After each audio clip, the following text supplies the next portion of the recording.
A quality video is 100. Yeah. As we're shooting a video with like 10K, 15K budget. So you have to convince the presenter to play this song. Once the video came out, that's when it like hit them. This guy's gonna be a star, you know. Like they see a star in the making. I couldn't like control my drinking. You see how I drink with my friends? Yeah. They'll take like 5 years, then they'll be like, let me go home. Me, when I start drinking, I'll stop when like my body refuses or when my cash runs out. Do you ever have moments when you remember things that you did while you were deep in alcoholism and you look back and you're like, man, that was really, really bad? Like I remember when I survived an accident. Man, I could have died, you know. Yeah. So like I had to thank God by changing my life. I used to go to church, to Sunday school and church. So my parents are very prayerful, especially my mom. So I'd say it's my mom's prayers. I've seen recovery and I actually know recovery works. We kunywa pombe, lakini pombe isikukunywe. Before the show starts, I want to let you in on something. Episode 100, 101, and 102 of the Couch Connect podcast is going to be recorded live in the city of Nairobi, the city of Toronto, and the city of Minneapolis. If you'd like to be part of the audience, purchase your ticket now. Find the link in the description to this video below. Enjoy this episode.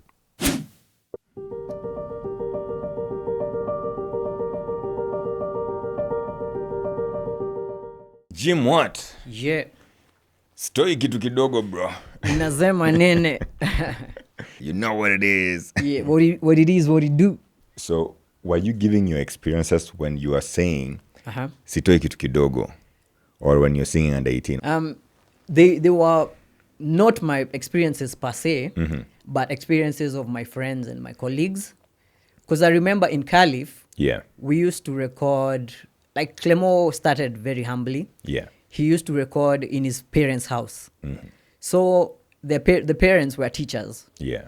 So after, like the whole day, you know, the parents are in school during the weekdays.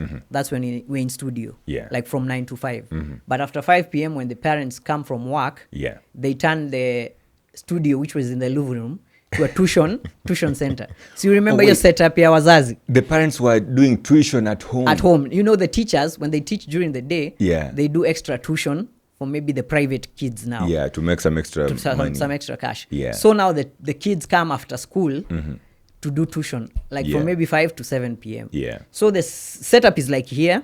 So after we do the studio the whole day, we have to move the equipment to another room. Yeah. Then they come for tuition, the kids. Yeah. So there used to be this joke, like when the kids come for tuition, they've already changed from uniform. So you can't tell it's a student. Yeah. Maybe a girl is kind of like, she has a big body and everything. So anaweza kwambia, no, I've seen you on TV, I like your music, and umchekeshe 1 2 1 2. So there used to be this joke where chunga hawa ni under 18. So it was like an inside joke. Yeah. Oh, I see. Yeah, I see. So I came up with that idea around that topic. Yeah. And also I'd gone to clubs. I'd started performing at an early age. So I remember I'd never sneaked into a club without an ID. You used to go when you were under 18. When I was under 18, because I started music when I was in high school. So I remember I could see a chick and know she's underage. Unajua, like peers you can relate. So like nashindo under 18 tunafanya nini kwa club? Yeah. Alafu you see like a chick and a vibe with by some grown dude. Yeah. He's like 40s. Na unajua hiyo time unaona 40s ni miaka mingi na already sasa tunakaribia 40s. So like mimi naelewa, lakini semeka mimi like at my age I won't talk to a chick who's like 19 or something, unajua, because of wisdom. So like nilikuwa I find it strange, a man is like 50 is talking to a chick who's probably 17 who sneaked in the club. Yeah. And inaweza leta shida when the cops realize it, ama when the parents find out what's going on. Yeah. So actually that's when I came up with the theme of edutainment. Yeah. Because I used to listen to guys like KRS-One. KRS-One is a hip-hop guy. He's a hip-hop guru. And in his music, even Wu-Tang Clan, there are moral lessons to it. Like I remember there's a Wu-Tang Clan, he speaks about like organic food, don't eat this junk food and everything. Like it's creative, it's entertaining, but at the end of the day, you'll digest something from it. Yeah, so that's when I came up with the idea of edutainment. Like you can educate and entertain at the same time. Yeah, at the same time, because I grew up in a family. My parents, like my dad, he was a teacher. Yeah. So there was that educative side. Every time akitoka job and everything, have you done your homework? Yeah. Make sure you do your homework. Kama when you need some assistance, like I was struggling with Kiswahili, but English I was good. So my dad was a head of languages, like Kiswahili and English. So alinifunza Kiswahili zaidi. So nilikuwa hata ukisikia music zangu, like my first song Semanami Sweetie. There's sheng, but most of the structure in it is Kiswahili. Because that song nakumbuka ili hit coast. Because walikuwa Kiswahili. Umsani anaongea lugha yetu. Like hata naeka point kama kosa si kosa bali kurudia kosa. Like nikaa we ni mwalimu. And so kuna kitu umesema hapa hivi, I'm going to take you back a little bit. You said, and it was so fun, you say that now we are approaching 40 and we can't talk to 19-year-old girls because of wisdom. What do you mean by that statement? Like you see the age difference, like you're double her age. So even the conversation, mentally you're very mkombali sana like amtaelewana. And there's not even any future in it. It's just like, you can talk like friends and everything, but you can't think of taking it to the next level. But bro, Mugabe married a woman who was like 30 years, maybe even 40, I don't know, many years younger than him. It happens. And even our first president, I think the mother of Uhuru is very, very, very many years younger than our first founding president. But I think time changes things. I think we're more conscious now. And like, nowadays guys will comment, unafanya nini na mbabas, unajua. So kama time ya kitambo, they actually didn't have one wife. They have like many wives. No, like now if you even have a second wife, like guys will critique you. Like, why are you doing this and everything?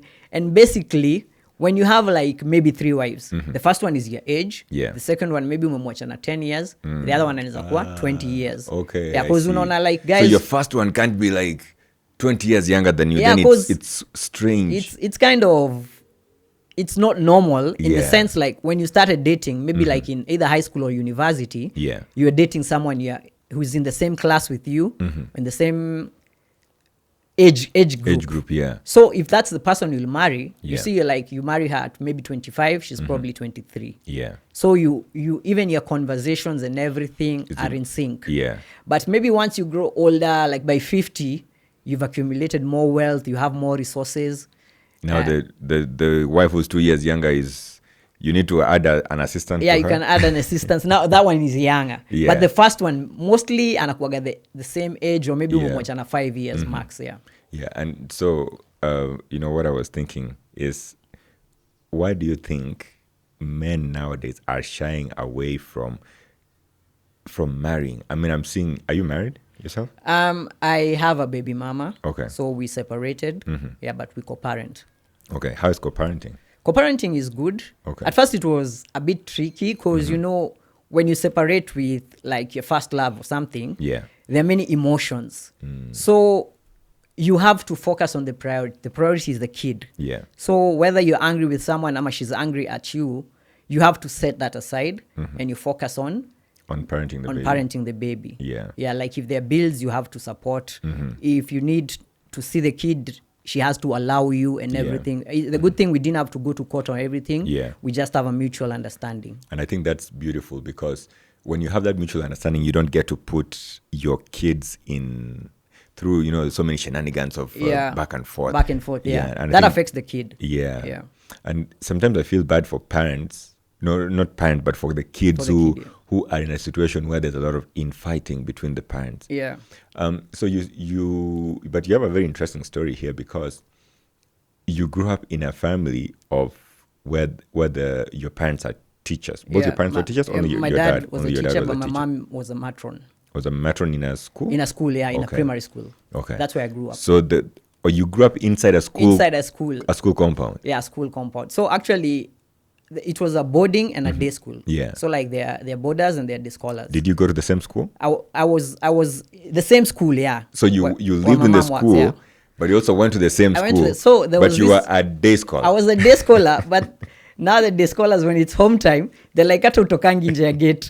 You are in boarding school, man. I was in boarding, but I have freedom. Yeah, of course. I'll eat supper at home. Like, Yeah. I'll eat lunch at school, but at home I'll eat supper. Yeah. I'll listen to music and everything. Because, the boarders have rules and everything. Yeah. They have to follow the program, the timetable and everything. So after school, I can just have fun. Yeah. It was a good experience. Yeah.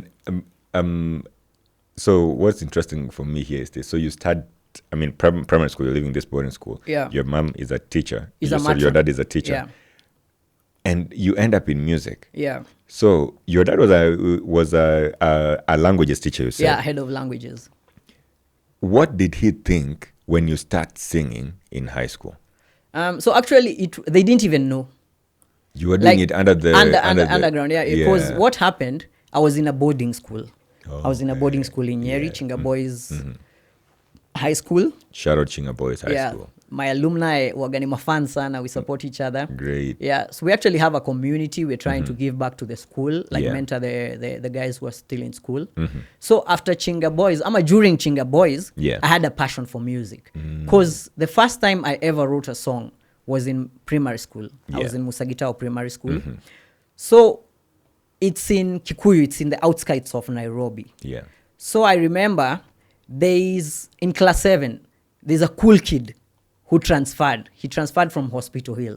Yeah. Hospital Hill is in like Westlands, it's an uptown, it's an urban school. Yeah. And now Musagitao is kind of rural. Yeah. So when this guy transferred, he's in the same class with us. And when it comes after lessons used to end around 3:45. Yeah. Then there's like, you can do your homework till 4:30. That's when the bell rings for going home. Yeah. So from 3:45 to 4:30, it's like, then there's no learning. You're just doing your homework, you're just chilling. But kids, you'll start talking, playing games or anything if it's like draft or chess. Yeah. So that guy used to beatbox and rap. Yeah. So everyone focuses on him. Yeah, he attracted the attention and everything. And he's been in school for less than a week, and everyone... And he's already doing he's this. Famous. The girls are talking to him and everything. I've been in that school since nursery school. And nobody knows you. Nobody knows me. So I was like, I have to compete with this dude. Yeah. So he was rapping like the cool songs that time. Maybe Coolio, Gangsta's Paradise and everything. So I thought about rapping maybe the songs I'm listening to. Yeah.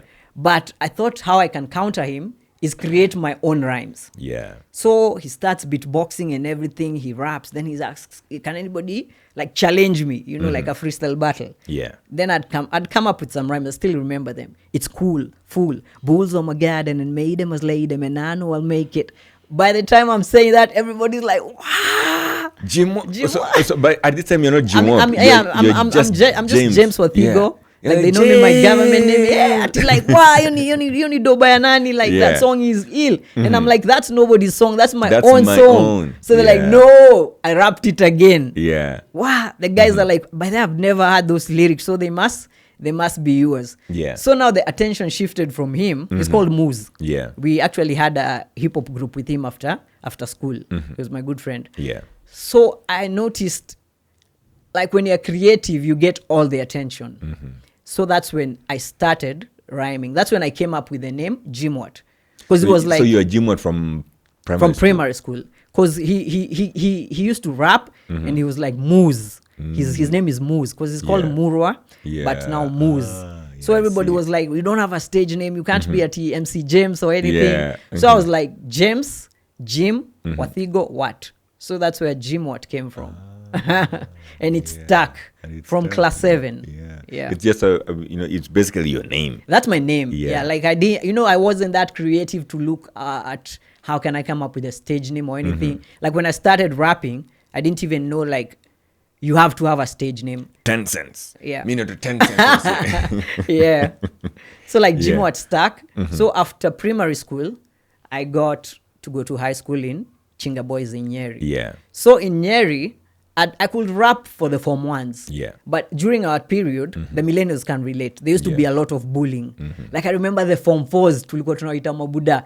They have beards. Like unajua vile Rick Ross wagana beards. The guys who had a beard in high school. You find him with a comb. A comb, yeah. Combing his beard. And like he's a bad boy. Because I remember in high school, you'd go to to the principal and tell him that you're being bullied, and he's like, you're a boy, you're a man, be a man. Be a man. Don't come and tell me you're being bullied. I had a similar experience in my high school. I remember there's this kid who was bullied by a guy in Form 3. Yeah. Together with his brother. So this guy is in Form 1. He has a brother in Form 3. Yeah. This Form 3, a brother of his and another guy bully the Form 1 brother. What? And the guy is so sad and in so much pain. He goes and tells the principal, this guy was, I think his name was Kip. The Kip, and the principal tapped his back and Akijana, be a man. You know? Did you ever have such experiences? Yeah, I had such experiences. So actually, there used to be one Form 4. He was like the boss in that school. I remember his name was Mothi. I think the translation for Mothi in Nyeri was like lion or something. It was related like he's a lion. Yeah. So he was like, if that guy tells other Form 4s, don't mess with this guy, you're protected. You're protected. Yeah. So we used to wash clothes for the Form 4s. So like on Saturdays, like they sit down somewhere on the grass, like in the field. Yeah. Then you have your buckets and you have the Form 4's clothes. So you're washing them. Yeah. You either wash their clothes or buy them bread. Yeah. So when you don't with have your money. With your money, because we used to have pocket money and they used to have a canteen. So when you don't want to buy bread or you don't have pocket money, maybe it's just for you. Yeah. You have to wash clothes. So like we were washing clothes and everything, and they're like mono. So in Nyeri they used to call us joka. Joka means mono. So like is joka a translation from Kikuyu? Yeah, I think it's a translation from Kikuyu. Okay. It's like a mono. So like joka, ule joka ata to entertain hatafua nguo. So some guy started I think he was saying a poem. So he said a poem, then they got bored. There's like, where fua nguo? Then they were like, where sema poem? Because they used to tell us watu wa Nairobi tunaongeanga sheng and everything, because guys used to speak in Kikuyu. The school was in the middle of it's in Othai, it's in Chinga, Kibaki's neighborhood. So like, so I was like, I can sing I can rap. They were like, sawa. So I rapped for them and they're like, wow, that's your song. They was like, hata wewe acha kufua nguo tuimbie hadi hao wamalize kufua. So I realized rapping will help me get away from all this trouble. All this monolization and everything. And when I rapped, and Modi was impressed, he was like, now you're my joka. Yeah. Nobody will be messing with you. He protected you. He protected me. Yeah. So like from there, during like afternoons or after classes, ama weekends, I'll rap for them. Or they'll have a gazette, like the newspaper. Then they like read this page and make it into a song. That's when I started being creative and started freestyling. So they give you the newspaper, you read it. Yeah, read it. You read some article. Some article. Yeah. But I have to make it into a creative song. Yeah. And is there someone who's beatboxing for you, or anything like that, or you just doing it? They're probably maybe clapping or something. So they're giving you the rhythm. Yeah. Then I remember that time we used to have radios. Like we used to call them palitos. I remember palito, man. A palito got me in trouble in school, man. So they'll listen to a song. They'll be like, rap like this song by LL Cool J. So you'll have to be very creative. So that nurtured my musical ability. So around Form 3, I started hearing of rappers in Kenya. Like I think the first rapper I ever had, he was, I think, an R&B singer and a rapper, Hardstone Gonjiri. He relocated to the States. So he was very, very big that time. Hardstone Gonjiri. Then there was Ndalin P with the boom bap, yo. Yes, yo. Hardstone was big with Ohiki. So that time they're already big stars in Kenya. Like all the songs you hear on radio are from USA, international artists and everything. But then they started playing the Kenyan songs. Akina Ohiki, Akina Ndalin P. Then all of a sudden Kalamashaka are rapping in Sheng. And we're like, wow. So this thing is possible. So initially you were rapping in English. I was rapping in English. You remember like my first song, it's cool. Full. Bulls on my garden and made them was laid them and I know I'll make it. Because you used to listen to rappers from the States, West, from the West. So you can't fathom that you can rap in Kiswahili or Sheng. But when you started hearing about Akina Hardstone, Akina Ndalin P, Akina Hardstone, because Hardstone went big with Tafsiri Hii. So around that time I'm in school, and when you're in boarding school, you don't have access to like studios and everything, because you have to be in school the whole term. So you can only have free time during 1 month holiday. So that time I started to rebel because I wanted to go to a day school. So I'd researched schools where like creatives are. There was like Dagoretti High. There was like Klepto was in, there's like in a Jamhuri. I actually wanted to go to like either Jamhuri High School. I'm a highway because I'd researched the day schools in Nairobi. But now when I started rebelling and I'm like, I don't want to go back to that school. My dad was like, sir, I'll transfer you, but I'll take you to the school that I know. He's a teacher. He was a high school teacher. So I can talk to a principal I know. So that's where you'll go. So I'm like, no, I want to go to school, to an urban school. But he was like, no, you're going to Kikuyu High School because I know the principal. So I went to Kikuyu High School. It was just a walking distance. From your home. From my home. But now I'm happy because I'm a day scholar. So during the weekends, I can go to studio. And do your underground stuff. Do my underground stuff. By that time, the studios, to access a studio was very hard. So what happened, when I'm in day school, I used to go to Nairobi during weekends, Saturdays. Like I remember that time there were still radio cassettes. There were cassettes. And the cool cassettes were chrome tape. Like there was a chrome tape. It was quality top notch. And then CDs were there. Let me ask you. I've always heard about this chrome tape thing, but so the tape itself, the brown, is it normally brown? The thing in kitokanga kwa cassette, your tape, ilikuwa color chrome, like it was like it was darker. Ingine ilikuwa brown, but ingine ni darker, but the quality is top notch. Like you can hear nakumbuka matuta, tulikuwa nasema matuta. Because ukipanda mat, like when you're in Anganya, you notice like you can even think it's a CD player, but it's a tape. The quality is very high. Chrome was more expensive. So I remember when I'm in day school, I'm in Kikuyu High, a friend of mine had a CD player and it has a cassette. So you can get a CD and dub it into a cassette. Then sell the cassette for like 50 bob. And maybe you bought the tape for maybe 20 bob or 15 bob. So you'll have like a profit of 30 bob. Or maybe sell it at 80, you'll have a profit of 50 bob. So I used to go to Nairobi.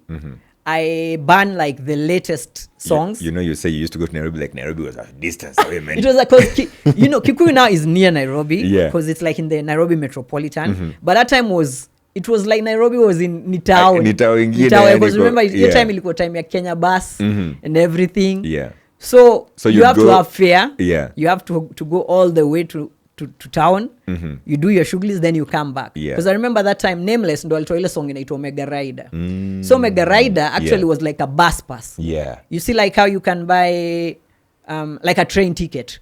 So they'll just deduct points from that. So you dub, you mean? I dub from the CD. Yes. I remember reggae was big that time. So there used to be a collection of the best reggae songs that period, like a redeem. It used to be called Strictly the Best. What are you going to do in town, you said? I'm going to, I go to a stall. I used to know a guy who burns CDs. So I'll buy like a dozen CDs. It was a 12 pack. So you'll buy it like one CD is probably like 15 bob or something. So you buy a dozen. So once you buy a dozen, you pay him to record the original. It was pirating basically to record the original. So I get like the 12 CDs, I burn them like at a cheap price. Probably it won't cost me even 50 bob. Then I go to them to high school and I sell them for like 150 each. And the guys who don't have CDs, I go to my friend's house, I burn into there. Chrome tape, I'll sell it like 100. So I started making money. So when I heard of Caliph Records on radio, I used to listen to Hits Not Homework. I remember even telling my dad. Was that Eve D'Souza? And DJ Styles. So my dad was like, he came to my bedroom and he was like, why are you listening to radio and you're supposed to be doing homework? And I'm like, listen to this advert, Hits Not Homework. He's like, oh, so maybe they're teaching you or something. Because it was Hits Not Homework. So it was okay. I was allowed to do my homework listening to radio. So I'm doing my homework. They're helping me out with homework. So I was like, I'm Janja kid. So I'm listening to radio, I'm doing my homework. Then I hear of this artist, he's rapping in Sheng.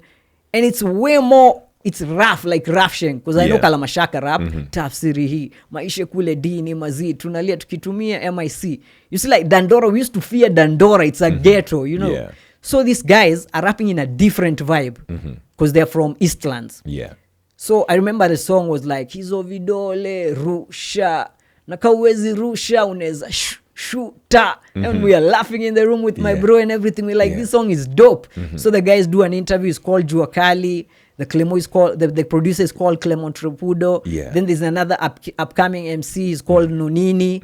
And he had a song like No Nini Ninani na Ninini. So I'm like, wow, these guys are really cool. So after the interview, if D'Souza is like, Caliph came with some merchandise. They came with t-shirts and everything. So the phone lines are open. Caliph will ask some questions. Whoever gets them right will win this merchandise. So I remember I went and borrowed my dad's phone. He had those mobile phones. Nokia they are Nokia 3310. So they used to play games on it. So I told him I want to play a game. But I knew he had credit. So D'Souza says he asked the questions. So I answer the right questions. I win the merchandise. And they're like, come collect your merchandise. I gave them the details and everything. So what did you win exactly? What it was a CD and a t-shirt. The Caliph Records t-shirt. The red one, the white. With the white, the red one with the black, the buildings for Caliph. So I won a CD for Caliph Records, the compilation. I think it was Operation Fagia 1. And a t-shirt. But now I'm in school. So the only time I can go to collect them is during Saturday. That's the earliest I can go. And they were in studio for like, maybe it was like on a Tuesday or something. So I didn't collect it up till Saturday. So when I went to Capitol, it was a Lono house. They said actually Caliph, they asked, then the merchandise wasn't collected, so they took the merchandise back to the studio. But they said when he comes, he can come to the studio. You can go to the studio. So I went to the studio. I collected my merchandise. So they was like, you're a very young guy. How did you get to know about us? I told them I listened to them on radio and everything. They was like really cool. So I asked them, can I hang around the studio? So I actually saw Nonini and Jua Kali recording. I'm in the studio and everything. And I'm like, actually I can rap. I can rap. They're like, wewe ni mtoto mdogo huwezi rap. So they told me, sir, if you can rap, rap. So I started. So you like freestyle for them there? Right in the studio. Because it was just a humble setup. Like it was in the dining table. So you see they do tuition afterwards. So the couches are there, the dining table is here. So the computer is on the dining table. The mic is just next to the dining table. And there's some padding and everything. So they're like, rap. So I started it school full. They're like, hii studio tunarapigi na sheng. Usituleta hizo vizungu zako. Because I remember they were like, so umetoka ubabini ama nini? I'm like, no, mimi natoka Kikuyu. Na mbona una rap? They were like, mbona unaongea vipoa? Lakini ukirap unajaribu kurap different. So I was like, there's another song I've written. It's called Semanami Sweetie. Because there's a chick I had a crush on in high school. Because it was a mixed school, Kikuyu High. So her name was Karo. So I was like, something sijui nimekuno kikaro na siwezi kunjaro hizo mngaro nza kuboro lakini ukinipa ngoro sijui nini nitaikatazi kama zoro sitaikatazi kama zoro. So they're like, that's dope. So like write that into a song and you can record it. So I actually didn't know the framework for the song. I didn't know a song has to have a verse 1 and a verse 2. And after verse 1, you have to have a chorus. Then after the chorus, you have to have a verse 2. Then a chorus, then a bridge, and an outro. So they taught me the basics and told me, like, we're giving you an hour, write the song, and you can record it. In an hour? In an hour. And you don't know. So they give you a crash course for like 20 minutes. Yeah, it's like a masterclass. So like, see, they are going on with their recording. Because now Jua Kali and Nonini were the VIPs. And Mahatma and Ratatat. And Clemo's sister Sylvia used to do choruses. So they are in the sitting room. But all the other artists are outside at the corridor. Because I remember Caliph, there used to be a long line of artists. They used to have a bench at the corridor. So you were inside? Floor. I was inside because I'd come to collect my merchandise. The only guys who go inside, either you have booked a recording session or you are a VIP. So me, because I've gone to collect the merchandise, I'm with the VIPs. So can you paint that for me? So when you get there, who do you tell that I've come to collect merchandise? Do they have like they had a bouncer. Okay. You've ever watched my videos? Like there's this guy who harasses me. The bully. The big. He's kind of big. He's called Mapokolo.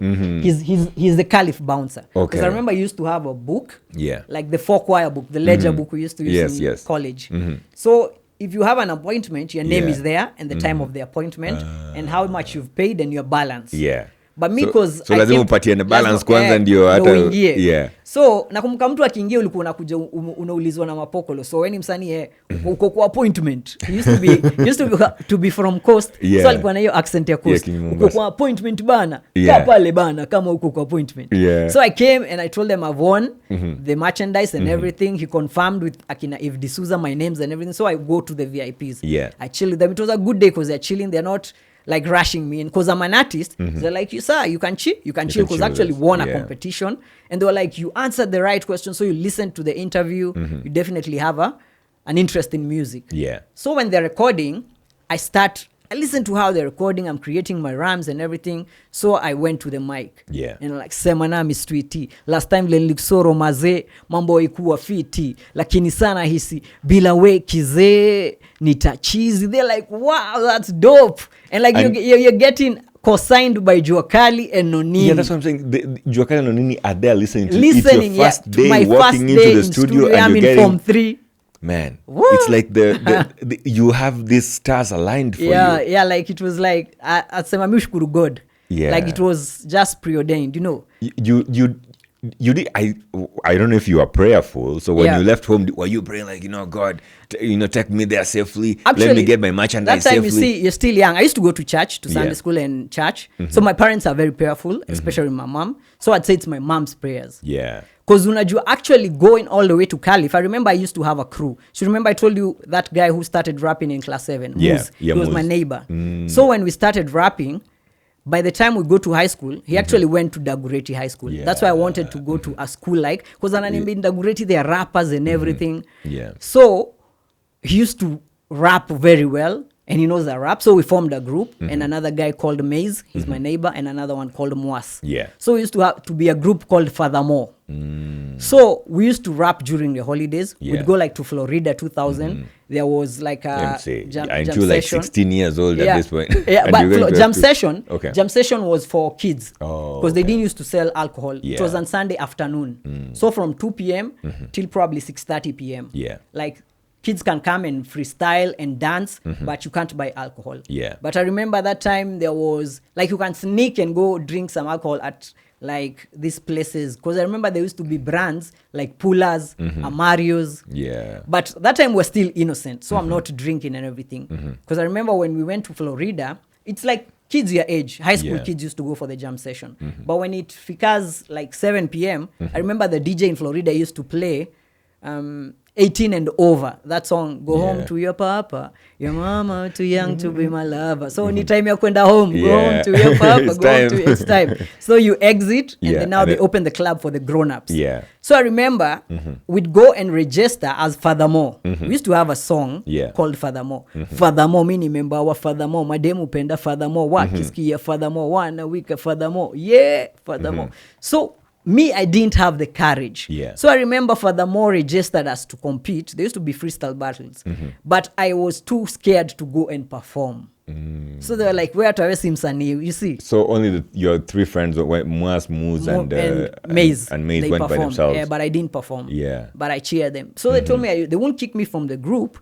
But if I can't perform, what's the use of me being in the group? So I started writing my solo song. So I remember when I won my merchandise, I was like, Maze, I have a link to go to the studio. Let's go to Calif. They're like, Calif, what is Calif?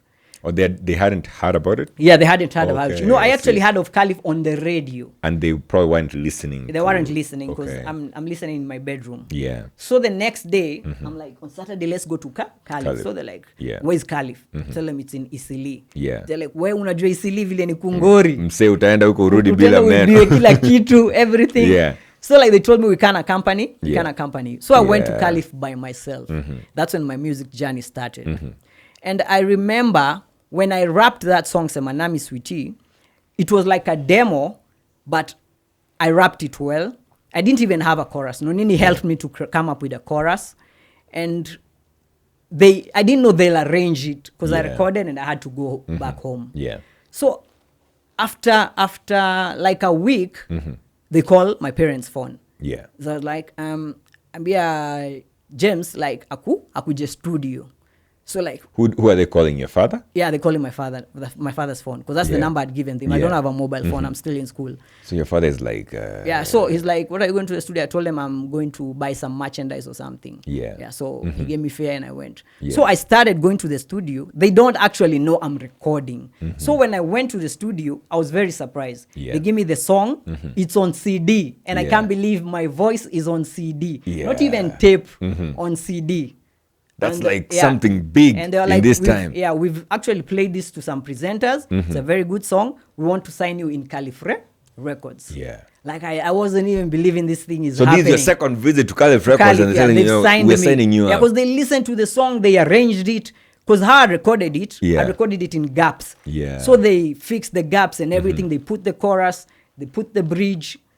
It was a dope song. Man, aren't you even surprised? So you are the kid who couldn't perform on stage in jam sessions. Jam sessions. You are the kid whose friends are like, man, you can't even be with us now. I mean, you can be with us, but you gotta do your own thing. You're the kid who's gone to studio just to get his merchandise. On your second visit, you're told, you know what, your song has been listened by presenters, and the presenters are like, man, this is something good, and they want to sign you up. So do you understand what this means at this time? At that time, I can't. It hasn't sunk in. Yeah. So I'm like, just give me the CD. I have to go play this to my group. My friends. To my friends. I want to. So all you're thinking about is showing your friends that man, there's something here. I'm still naive. I don't know. It's like it's a big thing. Like I'm on the lane to be an artist. So you don't understand what even signing up, being signed up to Calif means. Yeah. So actually, that time, I remember I did sign a contract, and it was a 3-year contract. So it will be renewed after 3 years. How old are you at this time? I'm probably like 16 going to 17 or something. And you're signing a contract. Do you even understand what a contract is? I just know I'm being recorded for free. Because I actually didn't use any money to record. Yeah, like my talent gave me those opportunities. Yes. So I go back with the CD. And they're like, why ritunge kupeleka Calif? Yani uko kwa CD. I'm like, because I remember... After some time, I tried to introduce them to Calif. Yeah. But Clemo was like, I've signed enough artists right now. He had like a number.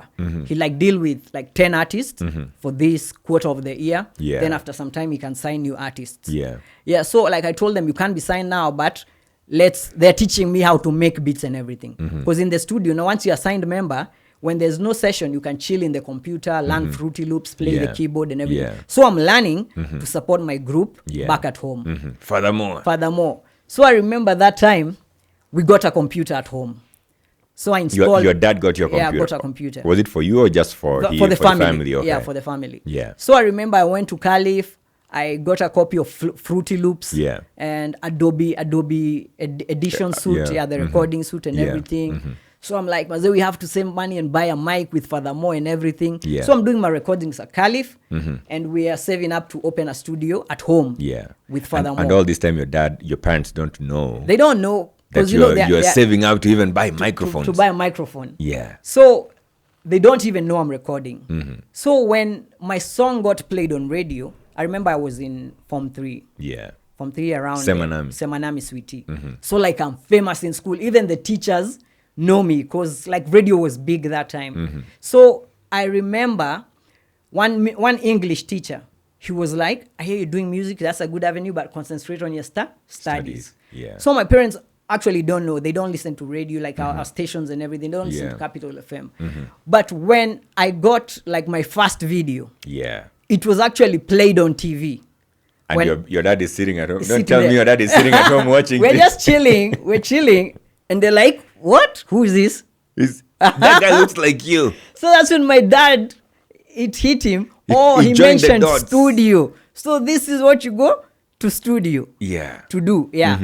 And he's like, if it's not affecting your studies, it's okay. Because I'm not asking him for cash. So he supported you in a way, like he was positive about it. He was like nonchalant about it. He doesn't care. But I have to have grades. Yes. Like as long as I'm performing well, I can do whatever I'm doing in my free. And were your grades okay? My grades were okay. You were never affected? I was never affected. Because the good thing, my dad is a languages teacher. Yeah. So in languages I was performing good. I'm a straight A student. In sciences I'm struggling, but it balances. So I was like a C plus B minus student. So my dad is like, you have to get to a B plus for university and everything, so keep on pushing it. And so who paid for the music video? Is it Caliph? It's Caliph. You know, when you're signed, you have, like, when I remember in the contract, it was a 50%. So they'll finance my projects, but when I start earning, they'll be taking their cut from my earnings. 50% of your earnings. 50% of my earnings. It was a good deal because I didn't invest in my money. And that time, getting like someone to pay for your music video was very hard. And it was expensive. Cameras were not accessible and everything. So I remember, like, a good video was around 100,000. That's a lot of money. You're 16, 17 years old, man. Yeah. Even when I'm 18, I still can't afford to get that money because, like, on my side hustle, I go and burn CDs and sell them. So you can only get fair. I can only get fair. If I have savings, it's 1,000 max. So, and I can't go to my parents to ask them for money for studio stuff because they're like, you do your music, but don't fail your studies and don't ask us for money. So I remember Clemo's brother, Luch. He was younger than Clemo. So he had an interest in video editing and wanted to be a director. So I remember he actually hired a camera from these guys who shoot weddings. Because I remember those guys used to shoot weddings. With camcorders. So camcorders, It was like a Panasonic camcorder.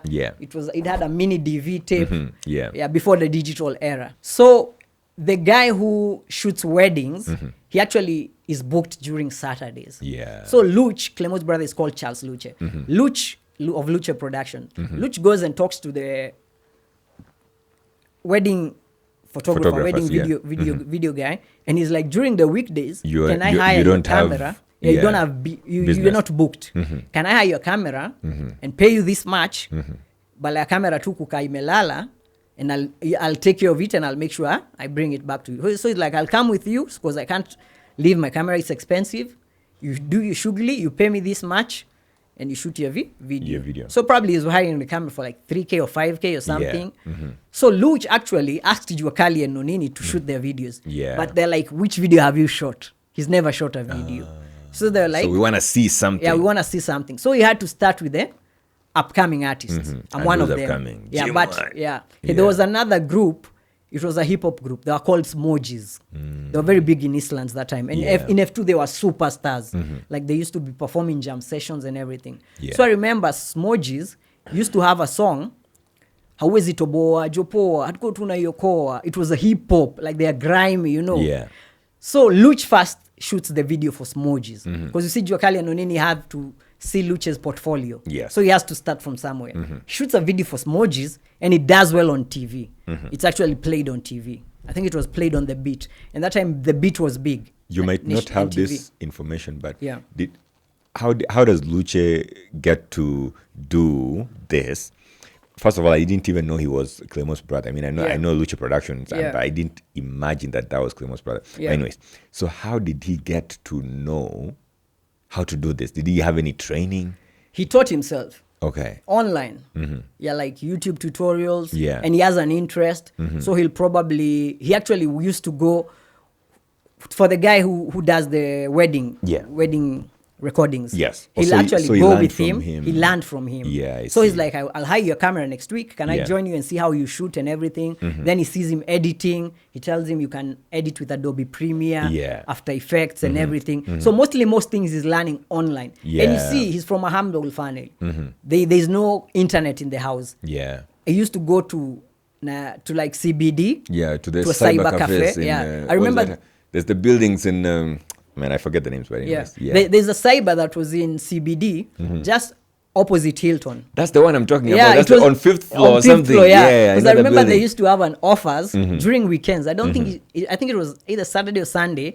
You can pay like for unlimited, not like, because 1 hour was like some money. 1 hour probably like 60 bob or something. Yes. Because it was like a shilling for every minute. Per minute, yeah. So like for weekends, there was an unlimited browsing. You pay like maybe 200 or 3 SOC. Yes, and you just browse the entire time. The entire time. Yeah. So Luch used to go there and download all the software he needs and learn online the editing. He taught yourself, do it yourself. Yeah, like he's a DIY guy. Yeah. DIY guy. And so he produces the song, and it plays on TV. He's actually editing very well.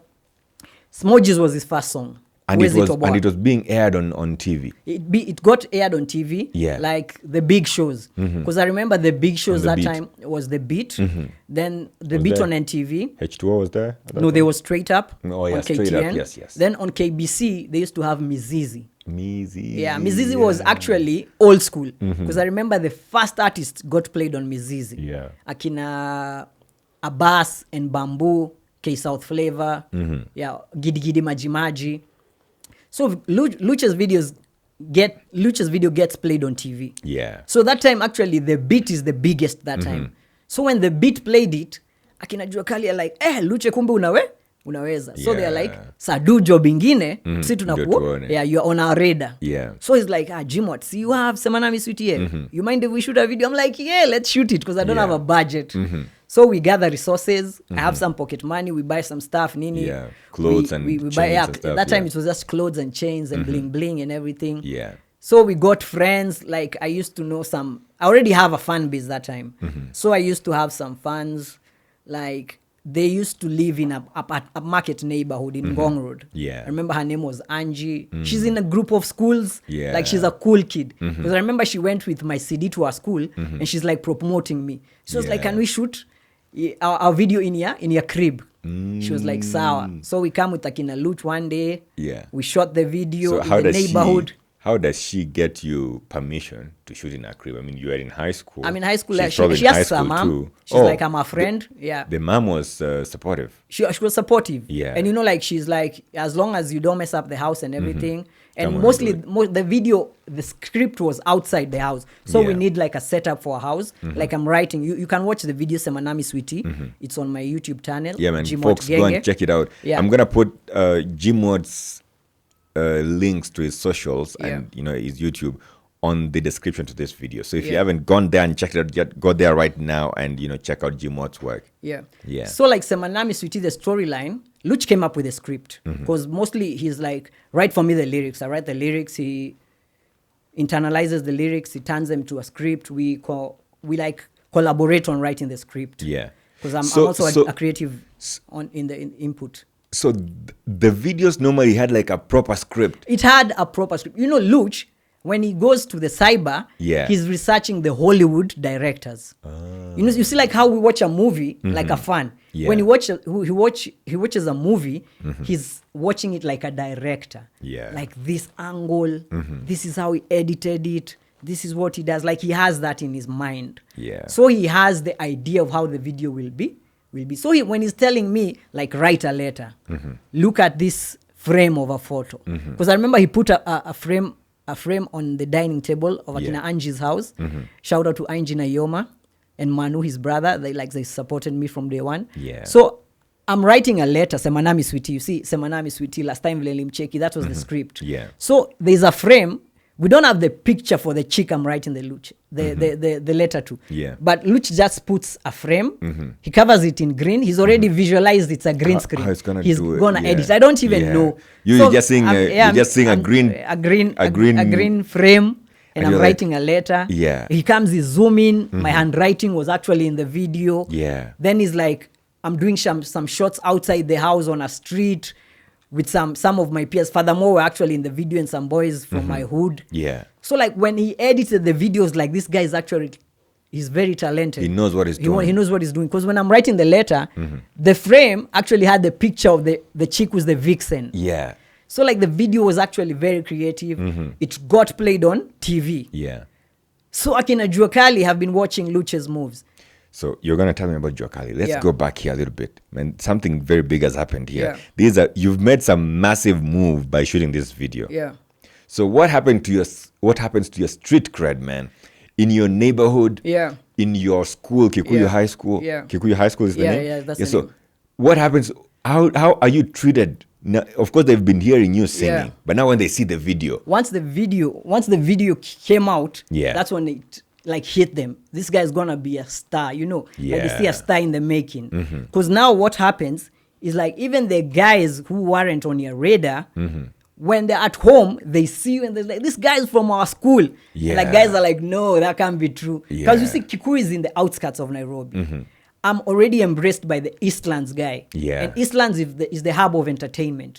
All the hip hop guys that come from Dandora, the other rappers are from Eastlands, Akina Yeah. Walanguli with Walanguzi with Yeah. Eastlands Anthem, Akina K South Flavor. You see, like Eastlands is the hub of entertainment in Nairobi. yeah, So I've been embraced by the Eastlands clique. Caliph Records is on everybody's radar. Yeah. I remember my first song, Semanami Sweetie, because already I'd met If D'Souza when I went to collect the merchandise. They directed me to Caliph. Yeah. Then I bring my CD, and they're like, this guy, actually, we saw him starting up. They gave me an interview, because like, you can't believe this story. This guy came to collect merchandise. Here's his new song. Like, you know, everything is starting to add up and yeah, align. to make sense. So actually, I got a relationship with If D'Souza and DJ Styles. He used to be the DJ for It's Not Homework. Yeah. So they used to have a freestyle battle challenge. It was top of the dome. You can come with your written lyrics. Like you'll go and battle. You'll be given a topic by either the artist or guys will call online Yeah. and say, rap about this. So I won the freestyle battle. I remember we battled with Wodis. Wodis Yeah. is big. He's one of South Sea's finest. South Sea ni akina Isa. Yeah. He's from a group called Nanoma. Nanoma are massive. Yeah. I've been in a freestyle battle. I've won up to the top. I remember even Mwafrika congratulated me. Yeah. The Ikonini podcast, but it hadn't started that time. Mwafrika was a presenter Yeah. and he was a rapper. Because I'm actually making moves in the hip hop scene. But I'm a genge artist. Yeah. So like these artists from Kalamashaka, they're like, we don't associate with genge because genge is mainstream. Yeah. You know, hip hop is old school. It's Yeah. underground. Yeah. So there used to be that rival, but we actually didn't rival with Keshaka. Keishaka. What rival came about was the Ogopa Versus Caliph Caliph, yeah. versus Caliph. Because what had happened, Ogopa were like, wamesafisha rada. They are cool, their videos are quality. Us guys are from humble beginnings. Yeah. We're shooting with Camcorders. that not even quality camcorders. Yeah. Camcorders that shoot weddings. You see, Yeah. you just want to document your wedding. You don't worry about the quality. Of course. Those guys have HD, 1080. Yeah. But ours is just like you. Caliph actually started from Scratch Records. Before Caliph was Scratch Records. Yeah. So we're coming from scratch. And already we are on the same platform with Ogopa. So Ogopa, like, why are you playing these low quality videos? And the presenters, like, what the fans demand it. This is what the fans Yeah, want. because what had happened, Caliph had really struggled to get airplay.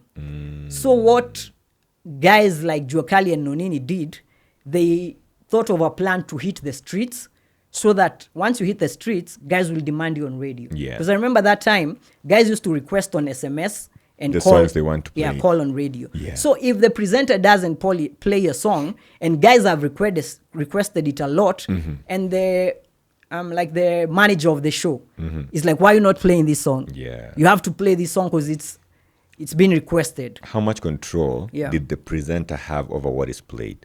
The presenter had a lot of control. So but the presenter is the one deciding what to play in the first but place. the producer Okay. oversees like the general show. Yeah. Yeah, like the presenter has freedom. Yeah. He can do favors for his artists. Because I remember like if D'Souza used to play maybe my songs because she knows me. Yeah. And I've also impressed them and they've seen their quality.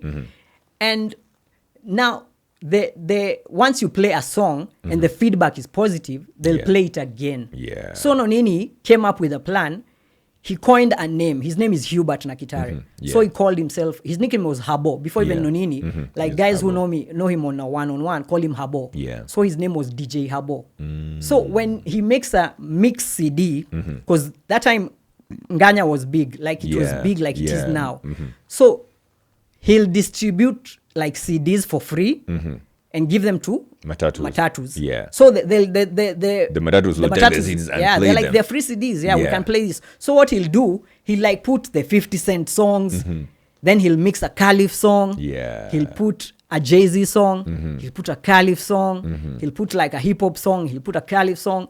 So like subconsciously he's driving our music the ears of the people. Yeah, in a way he did, bring it in a certain way that people just accepted it without knowing. People accept it because you'll hear like some hits, you'll hear some Nelly song, then surprise unasikia ngoma ya Sheng imekubamba. So we started getting into people's ears. Yeah. So I remember Ogopa was like, these videos are not quality. They're not at par with us. Yeah. Clemo came up with a plan. We have to change the game. So we researched, where do Ogopa record? At a very quality studio in South B. Yeah. It was called Hills Media. Yeah. Clemo actually... That's what they did, their audio. The audio, okay. Yeah, because us guys, you see, we record in the living room. Yes. It's a studio setup. So Clemo decided he'll save up some money, buy some studio time at Hills Media, and be on the same level with the quality of studios like Ogopa, Blue Zebra.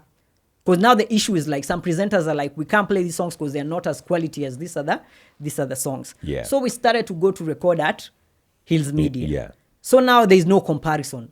We are at par with quality everyone. Is yeah. So videos, did they have to re-record some of the songs? The previous songs are already in circulation. Okay. So we used to make demos in Calif, the home studio. Yeah. We make a demo. You perfect your game. You edit it. Yeah. Then when you go to Hills Media, you just do like one take because you've already rehearsed and you everything. Already know everything. Yeah. I mean, so that you don't have to pay for so much studio time there. So songs like Manziwa Nairobi, they were recorded actually in the home setup. But when it comes to Wekamu, it's in the professional studio. Yeah. The earlier songs, then the home setup, but the latter songs, then the professional studio. Something that is interesting that, you said what Habo was doing. Yeah. There's a similar story, and I think this can be applied in any game in life. When you have a new product that you want to launch into the market, and people are not accepting that product, find a way of giving it out for free. It is going to be accepted, and people are going to accept it. So there's a company, Nescafe, you're a coffee guy. Yeah, I'm a coffee guy. So in Japan, apparently, back in the days when coffee was a big thing, Japanese people never used to drink coffee. Yeah. Nescafe went there, I guess they took so much product there, but folks are not drinking that coffee. Yeah. So what the guys did, they took candy that was flavored with coffee. So coffee flavored candy. And the kids were having this. So the kids in the 80s were enjoying this candy. They were enjoying this candy. It was awesome. I think the same thing happened in South Korea too. Yeah. They're enjoying this candy. And by the time these kids are now old enough, they're 18, 20, in the 90s, they're used to the taste. Yeah. So Nescafe comes back and pours in coffee in humongous amounts in Japan. Yeah. And right now, Japan is one of the largest coffee drinkers in the world. And so I think this is the same thing that Nonini did here with the Matatu culture. Yeah. Yeah. And so when the Matatus accept you guys, or people listening to you guys, they start requesting for the songs in the TVs, in the radio station. The radios, and so the radios had to accept. Because actually for TV, like I remember, like if it's the beat, there's this scrolling. There's something that scrolls. Like when you send an SMS, it's real time. It's scrolling down so there. If guys are watching, they see like 5-10 requests. And you're not playing it. They'll be like, what's happening? So they have to be forced to play it. But there was a lot of mechanics behind the scene. Because I remember, you see that cyber cafe. I remember it was in Norwich Union. Norwich Union was the name of the building. Yeah, we used to go there. So when we were starting, like ni siri ya chini ya maji, we used to have like pseudo accounts. You have like 20 email accounts. So you'll write email accounts to request your song. From the TV stations or whatever. From the TVs or something. So we're trying to play around so to get the mainstream. Many people asking for this song. For this song. Because what had happened, Ogopa, I think Ogopa had a budget. Because they have quality videos. A quality video is 100K. As we're shooting a video with like 10K, 15K budget. So you have to convince the presenter to play this song. And numbers don't lie. If the numbers are there, you have to play it. Because what we did, we believe in our songs. And the crowd has appreciated our songs. So when we had to get airplay, and we got the airplay, then once the airplay comes back, the numbers bring promoters to Calif. We start getting shows. Because already we are big on TV, we are big on radio. Fans are demanding our shows. Shows come with money. Now we've upgraded. We are recording in a professional studio. We're shooting professional videos. Jokali's video, Ruka, was like, I think, 150K budget those days. Where Kamu was probably like 300K. Big budget videos. Caliph has gone from a struggling studio to a mainstream studio. We're at the same level, playing field with Ogopa. We're playing with Ted Josiah. Now we're mainstream. We're getting shows. So we stopped like circulating the music and everything. Now it's already organic. We don't have to ban our CDs to get to the M3s. The M3s are going to demand the CDs from Caliph or wherever. The songs are being requested organically. It's not us requesting. Now we're on the level playing field with with everyone. And I think that is a nice trick that you guys pulled there.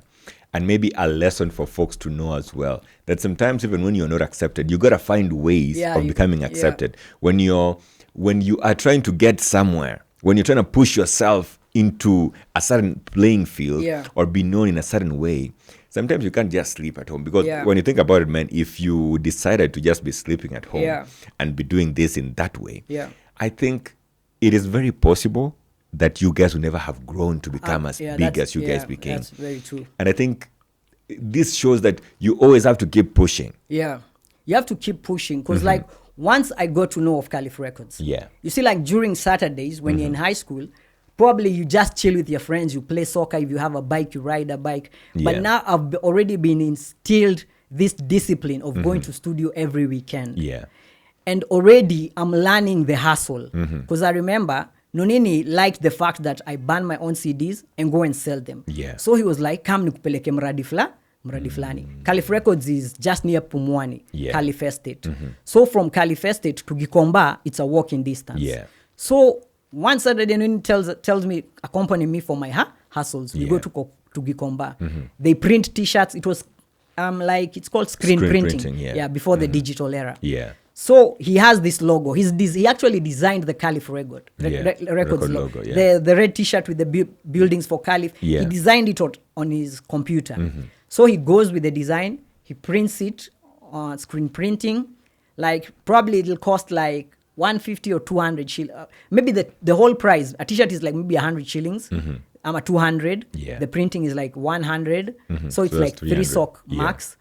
But we can sell the T-shirts for 700. In up markets neighborhood, like for Kina Anji, Ngong Road, they'll buy it at 1,000. So Nonini teaches me this hustle. I can print these CDs, print the T-shirts and sell them. So already I'm grinding. So when my friends are playing football, I'm riding bikes, my mind is on the grind. Can we plug in your T-shirts right now? Because I know that I've when I was contacting you, I saw that you have your T-shirts. I have my own Jimwat merchandise. Your Jimwat merchandise, man. That was beautiful, man. Sitoi, Kitu, Kidogo was right there, man. I'm actually going to get one after this. That's dope. So let's plug it in, right? Where can people find your merchandise? To find my merchandise, just DM me on my social media handles at Jimwat Genge. On YouTube, on Instagram, on TikTok, Twitter, Facebook, Jimwat Genge. You know what is interesting, man? You and Nonini started this T-shirt hustle back then. I mean, Nonini, of course, I've been doing it for longer. But man, you guys have stuck on it to date because now Nonini has his Mugenge True label, man, and it basically it started from humble beginning. I remember him going to Gikomba. Because it's like it's a walking distance. Let's go. You print the T-shirt for 3 sock or 4 sock. You sell it for 700. That's 300 shillings profit. You haven't used fare. That's 100% profit. That's 100% profit. And like once the process, you have to trust the process. Once you start selling, like I'll sell to a guy, or I'll even give someone a free T-shirt because I know once he wears it, guys will ask where did you get this T-shirt? So it'll be like someone else wants this T-shirt. How much? You sell it. So it was like marketing, advertising, and the good thing with selling a Caliph Records T-shirt, once a guy hears you on radio, then he sees the Caliph logo. He's like, these guys are professional. This is a brand. Because we used to go to shows with our own merchandise. Like when on a drip. Because that time, Fundi Frank is big. He's dressing Kalamashaka. the outfit is like 10K. That's like big. That's major money. Yeah, that's a lot of money, man. So we have to dress ourselves. Yeah. So that's why I started my own merchandise. Yeah. Because I learned the hustle from guys like Nonini and Caliph Records. Yeah. Yeah. So shout out to the crew. I mean, that's very beautiful, and I'm very happy that you had a very supportive system. Yeah. All the while, you know, all the way. And so, so years go by, and you guys become so big. You do amazing things, wonderful things, man. I remember when I was watching, you know, like your song Under 18, man. Yeah. That was big. Yeah, that went massive. I think it became so massive, and I want to believe that anywhere you were, you were recognizable. So you would even get favors, I guess. Like, did you ever use Matatu during this time? Yeah, that time I'm still a struggling artist. I've already started to get some pocket change. Yeah. Because I'm doing shows. Like my first shows were like 3. I remember my first show ever. Yeah. Was at Egerton University. You see, Clement, when I'm in high school, I'm in Form 3, when I'm being signed, Clement is a student at Egerton University. Yeah. I think he was doing food science or food production or something. So he's only at home during the holidays. Either during the holidays or weekends. Oh, okay. He commutes. Because it's in Nakuru. Yeah. So he commutes during weekends. So the studio had studio engineer. His name is Alpha Msanii. Yeah. He was also a rapper. Alpha Msanii, he did a song with Lighty. Yeah, it was big. So during the weekday, when like after I finish high school, Clemo is still in uni. Yeah. So during the weekday, the signed artist can go and record. So Clemo used to make beats. Like there's a backlog of beats. Yeah. So you can select a beat, or maybe when Clemo is there during the weekend, you can make a beat, then you record it on during the weekday with Alpha Msanii. Yeah, with Alpha Msanii. Yeah. So I remember we used to record during the week, and then go visit Clemo at Egerton. Yeah. And make a beat, because Clemo is the only one who produces. Yeah. But Alpha Msanii can record. Yeah. Can record. So you have already. I've started making some money from merchandise. I haven't done any shows, but I have some pocket change. Yeah. So I have to fare to go all the way to Egerton. We make a beat. I come and record it. So when we're at Egerton, Clemo tells me they're organizing this end of year's party for the school alumni and everything. Yeah. Yeah. The bash for the end of year bash. Yeah. So he's like, I want to speak to the organizers and see if they can fix you, but we can't put you on budget, but they'll pay for your fare and everything. Yeah. So I remember we agreed I'll get 3,000 shillings. That was a lot of money. Yeah. Because I already done my calculations. I'm like, I'll buy like 3,000 shillings. I can buy 10 T-shirts.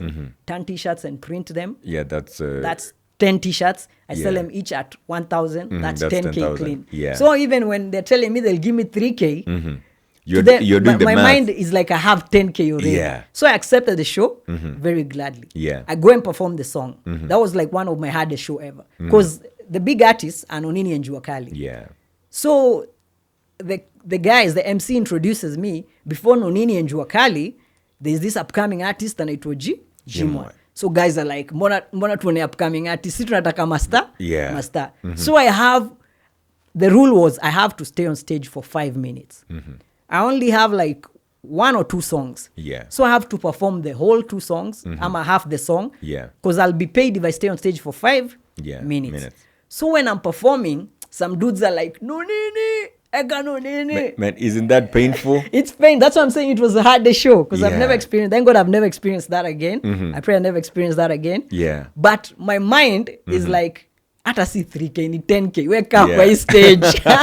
So what I did when I'm performing halfway, Yeah. I saw someone with like maybe a t-shirt imeandikwa NY. Yeah. So I tell the DJ stop playing the song. I start rapping. Mse amevaa NY. NY mnajua ni New York, lakini NY ni Nairobi yetu. So guys like NY Nairobi yetu. I'm freestyling and they're like, this is dope. I'm watching my clock. Yeah. I'm You like, just want to be on for 5 minutes. Yeah. So now they're not shouting for Nonini and Juakali. They're like, go. No, they're enjoying go you. Go Yeah. on. So I actually performed. How did they ongezad my packet? I was given like 5K because I impressed. Yes. Now now in your mouth, in your head, you know, that's what 5K. That's what how many T-shirts? That's like more definitely more than 10. More than 10. Yeah, around 15ish there. Yeah. Yeah. That was nice, man. So after that, Clemo was like, wow, kumbe you're not just an artist, you're a performer. So it's like I'll be booking you in Nonini and Jua Kali's show. So whenever Nonini and Jua Kali are performing, you open for them. Yeah, the contract for Caliph is like you have to have Jimwat as the curtain raiser. So I'm getting like half a quarter their paycheck, but I'm good. Yeah. So that's how I started earning. So I already have some savings. I finished high school. Yeah. The first thing I did with my saving is move out of home. Because now that time, you want your freedom and you want to be closer to the studio. Yeah. So like you piga hesabu with a bed sitter for like 5K in Eastlands or somewhere. Nini. So I moved out. My mom was like, well, you'll be okay. I'll be like, I don't even want to be asking you for food and everything. Yeah. So they're like, so you can move out, do your music stuff as we plan for you to go to college. I'm a uni. So during that time, I'm making a lot of money. I'm buying my furniture. I remember the first thing I bought, before even I bought a bed. I remember I bought a bed, a mattress. Caliph is in Isili. Yeah. So everything you buy at Garissa Lodge. And stuff is cheap there. It's cheap. Because I remember we borrowed Nonini's car with a friend of Nonini's called Tito. Yeah. Nonini actually mentions him a lot. He was like the Caliph OG. Yeah. He wasn't a rapper, but he actually introduced Nonini to Clemo. Because Clemo's house, like the parents' house, were in the top floor. I think it was D5, the blocks of Caliph. Because Caliph is a high-rise estate. Yeah. The government houses. Because they were like civil servants and the parents are teachers. Yeah. That's why they used to live in Caliph. So Clemo's immediate neighbor is Tito. He used to be a rapper, but he's more of a hustler than a rapper. He sells things. So Tito tells Clemo, me, I don't want to rap, but I can introduce you to a rapper. So he brings Nonini. Okay. So Tito actually, what he does, he sells things to the neighborhood. The neighborhood. Yeah. And he's seen Caliph guys are making money. So you need a mattress, he'll hook you up. Yeah. So he went and borrowed Nonini's car. We drive the mattress to my place. Then he's like, nyumba yako ni empty, unataka kuongeza nini? I'm like, I need a sound system. Yeah. So Tito had like these sound systems za kitambo. He was a plug. Zile ziko hadi na LP. Yeah. Like the old school. The old school. Yeah, I still have that radio. I cherish it a lot. It was a lot of money. If you can find a photo of that and send it to us. I'll send it to you. Yeah. So before I even buy furniture, I just had a mattress, a duvet, and a radio. Yeah. So whoever comes to my house, they're like, you have an expensive radio, but not even a couch. I'm like, music. Yeah, so music is, what about in matatus? Are you paying fare? I'm not paying fare. I'm actually going Sari mzee. That was the cool thing. That time, most artists don't have cars. Yeah. Like Nonini, I think, was the first artist. Nonini and Jua Kali were the first artists to buy cars in Caliph. So that time, I'm actually enjoying going with a matatu because when they see you, they'll fight for you to get in their matatu. Yeah. They'll play your song in that matatu. So they'll promote you and it's Sare. And the number 9 matatus, the number 4 matatus, they're the coolest matatus in Nairobi. Yeah. Like they're the it. So like you're in a mat, you're sitting, unaona hii kiti ya mbele ya dere, pali mademo super uka. Yeah. Hadi dem super anaambia we kaa kando. Uni superstar. Yeah. Kaa hapa. So like you're a VIP. So you're not even thinking of a taxi or anything. Yeah. Because that time even Uber wasn't there. Yeah, of course. It was like Uber taxis and everything. Yeah. Yeah. And so what about when you go to clubs and stuff? Are you getting, what kind of reception do you receive when you go to clubs? Mad reception. Even in the streets when you're walking around, could you walk by yourself on the streets? Now, what happened, it had sunk into my head that I'm a star. Okay. Because, my dream was just to listen to my song on radio. On radio, not even on radio, on a CD. So once I recorded my song, my dream was achieved. Yeah. So when these things are happening, I'm on radio, I'm on TV. Like, it's not making me like think I'm a star or anything. Yeah. So I'm still going for my hustle. I still go to Gikomba and print my T-shirts. Yeah. I still go to Nairobi back streets, like we used to go to back streets to burn the CDs and sell them to my clients and everything. Yeah. But when I go to clubs, like strangers are noticing me. Yeah. They want my company. They want to chill with me. They want to buy me drinks. I'm hanging out with them. The fly chicks want to chill with you. Yeah. So I started having to follow Nonini and Jua Kali's path. Like they are already private people. Yeah. Like they're not just normal. Like they can't be out here just walking around. They can't be around here. Yeah. So actually, when I go to a club with my friends, I'll have to excuse myself because everybody is up in here space. Yeah. So my friends are like, "We mbona unatuletea usta?" And I'm like, I have to just chill somewhere else. Yeah. That's why we used to go we used to go to a club like Resoras. They actually opened a VIP for artists. Yeah. Because most artists used to go to Resoras in UST. Clubs like Changes, like we used to like the Westlands Club. Yeah. So they used to have like a side for celebrities because you can't mingle with everyone. Because you wouldn't enjoy it. Yeah. You wouldn't enjoy yourself because people are just all over like, you. And you'll be having a conversation with a chick. Yeah. Guys like, can I have a selfie? Nini. So like you need that privacy. Yeah. Yeah. You know, I'm actually starting to receive something similar. You know, I'm not a celeb generally. Yeah. And I can't put myself in any scale close to you. But sometimes I go somewhere and people are like, oh man, now you have money. Man, I don't have money. I'm the same Actually, guy. that's the notion guys have. You see, when I was starting, like the first time my song was played, like Semanami Sweetie, I'm in high school.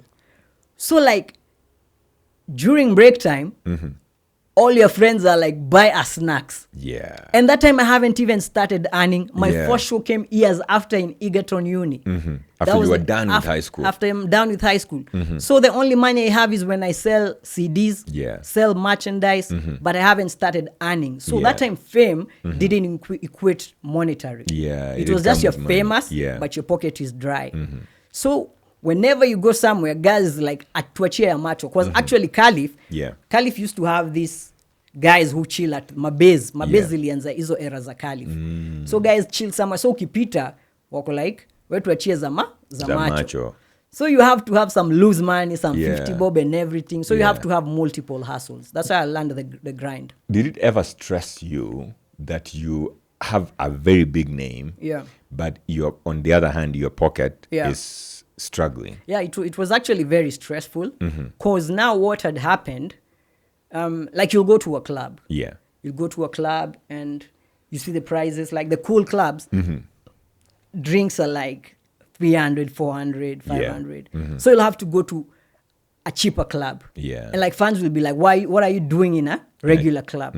You're supposed to be partying Mazet and then you Stanley. You're supposed to be at like Kempinski, but your pocket can't afford that. Yeah. So you feel kind of down because you're supposed to be at a VIP section, but your pocket is like an ordinary mwananchi. So that was kind of challenging. And so what did that do to you? And I want to imagine even your fellow artists. Yeah. You since you are a big name, then your fellow artists who are also big or even some who are upcoming probably must have been in the same experience as you. Yeah. So how did you guys deal with that? So actually what we used to do, we'd actually hang out at specific places. Yeah. So we don't go much to mingle with the fans. We like go to a local club. Yeah, like if it's Caliph, there's a club there. Yeah. We'll hang out there. Because at Caliph, everybody knows you. Yeah. You're not like a celebrity. A celebrity, yeah. But if you go to CBD, guys will attract attention. Yeah. So I remember we used to chill with Akina Gabu before P Unit. Yeah. Because actually that's how we got to do Paulina with Gabu. Gabu, he used to be in a group. That's way back. He used to live in Kenyatta hospital quarters. Yeah. I think his parent was maybe a nurse or a doctor. So he's from that neighborhood. Yeah. Kenyatta area. So he used to have a neighbor called Kapis. They had a group called Raptors. Yeah. So like I'm chilling in studio, you know the VIPs, Mimi, Juakali, Nonini, Ratatat, Flex, Pilipili. Like Major, we used to chill in the studio. Yeah. Other guys are chilling outside till your appointment. Yeah. Till your studio session. But us guys, we can chill, you know, whenever somebody's recording, You just step in. we just chill there. Because actually what happened, you see like when I was recording the first time, Yeah.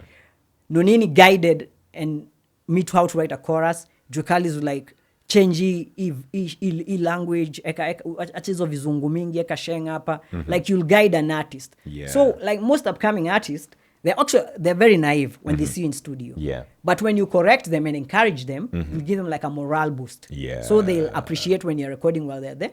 But most chicks used to request us to step out. Yeah. So we usually go to the kitchen. Now the sitting room is a studio before tuition. Yeah. The kitchen is Luche's director office. Yeah. That's where he's a DOP. As I'm telling you, Kali started from a humble beginning. Yeah. So we'll go to the kitchen when someone who's like shy wants to record. Yeah. But we'll go back to the studio and chill. So we used to be in the studio a lot of time. Yeah. So whenever we're chilling with Akina Juakali and Nonini, they're like, Mazi sahi we ni star, acha kwendaga clubs hivi acha kupandaga mat pandaga taxi nini so that's how I started upgrading my lifestyle. So I have a friend of mine, his name is Eric Mutiso, you probably know him. He runs a podcast called Eotwe. I know him. Eric has a beautiful story where he shares his journey into sobriety. Listening to you in Ikonini, I got to understand your journey from a very different perspective. And I saw your human side. You see, I've always seen this larger than life figure who was very far above normal human struggles. Who would sisi wasi wengine mazee hizi mashida ni zenu hapa chini mnazanga nazo. Mimi mazee unajua shida zangu ni tofauti. But after listening to you in Ikonini and then hanging out with the Rico and of course hearing his journey into sobriety, going through rehabs and stuff like that, and then now coming to understand the struggle of addiction and stuff like that, I got to see a totally different picture. Now I would call you an ambassador for a recovery ambassador. Addiction and recovery and mental health. I think it is something that is happening in our country, not only in our country, but in society in general. It's universal. It's everywhere. And I am not sure why it doesn't get enough attention, like everything else. How did you come to decide that this is something I would want to talk about in the first place? Like what actually happened, I can't recall the specific steps that led me to come out and tell guys I've been an alcoholic, I've struggled, I had to go to rehab, change. But I remember after my stint in rehab, I've taken a break from music and I'm trying to do a comeback. Guys are like speculating like this guy mazee alikuwa rehab and everything, ni mlevi nini. So when I came out to clear my name, it wasn't actually just about me. I'd actually been through the AA program, Alcoholics Anonymous. So they had like 12 steps. So within the steps, I noticed I can advise guys or give them my point of view, like on how addiction is a disease. It's not something like you see there are guys who say like you're cursed or something, like rogo, like unajua kuna mtu analewaga na hezi kuachwa and everything. So I'm telling guys actually recovery is possible. I'm a testimony about it. Like I thank God right now I'm 11 years sober. Man, it's been a journey. That's big, man. Morale. That's big, man. So like when I was starting out, when I came out, it actually was big because when I did my first interview, I remember most guys didn't notice the interview. It wasn't that big. But Larry Madowo called me. I've never been to the trend all my years in music. And he's like, I think it was mental health week or something. So it's like, I'm planning a panel for guys to talk about addiction and recovery. We'd like to host you on the trend. The trend. That time the trend was big. You see, Larry is actually big right now. But that time he was big. The trend was the it. So I'm not even going to perform under 18 or anything. I'm going to talk about recovery. So that was like, wow, kumbe hii story inaweza impact watu. So like when we go for the trend, the addiction recovery, we're with Bamzigi from Necessary Noise. He was also a recovering addict, but he had used some hard drugs. So his story was more deep. But my story was about alcoholism. Because what had happened, alcoholism was something that guys didn't used to know that it can go out of hand. You know, like, si tulikuwa tumezoea, like hata wazai wetu, like during family functions, like it's Christmas. Mnachinja mbuzi and everything. Saa nyi mavijana mko pale mnangojea mtura. Nyi hata ndo mnafilini hizo vitu and everything. Wazai nafika point wanaweka crate hapo. But they don't drink out of hand. Si kama vile si uchoma. Because unajua si ni watu wa mizinga and everything. Like you'll drown a 750 ml bottle by yourself. You know, like it's too much. So wazai wetu walikuwa nakunywa like functional alcoholics. So actually for us kids it was normal. Nikiwa age fulani neza kunywa. But what had happened to me, I think I had that alcoholism gene in me or something. So I couldn't like control my drinking. You see how I drink with my friends? They'll take like 5 beers, then they'll be like, let me go home. Me, when I start drinking, I'll stop when like my body refuses or when my cash or when runs out. Your money runs dry. Yeah, so I actually had a lot of struggles before I managed to quit. Yeah. Because it was a very painful process. It was a long journey, but like I thank God I managed to quit. How did you get into it? So did you start like when you were in high school and stuff like that? I sipped a little bit when I was in high school, but I wasn't that much of a drinker. Yeah. But when I started performing, I was a very like reserved guy. Like I'm an introvert. So like you have to perform for guys. Yeah. When you're starting out, you'll perform for like, actually my first show at Egerton was a lot of guys. So it was like probably maybe more than 1,000 guys in that hall. Yeah. By that time, when I started freestyling and guys like give you good feedback, like once the crowd accepts you, you're good. Yeah. But when I started performing in like places like clubs and everything, I was a bit nervous. So I noticed when you drink a little bit, like you do some shots, you gain some confidence, you drink. So that's how I started. So maybe that time I'm performing once in a blue moon. Yeah. The more your songs hit, the more you have to continue perform. taking So more. If I was like performing once in every 2 weeks, and now I'm performing 2 times in 1 week, that means I'm drinking more. Yeah. So I kind of got addicted to it subconsciously. Yeah. It's kind of like you became dependent on I actually, that's the right word. I became dependent on it. You know, a few moments here you said one of your friends was doing hard drugs. Yeah. He was not doing alcohol. Yeah.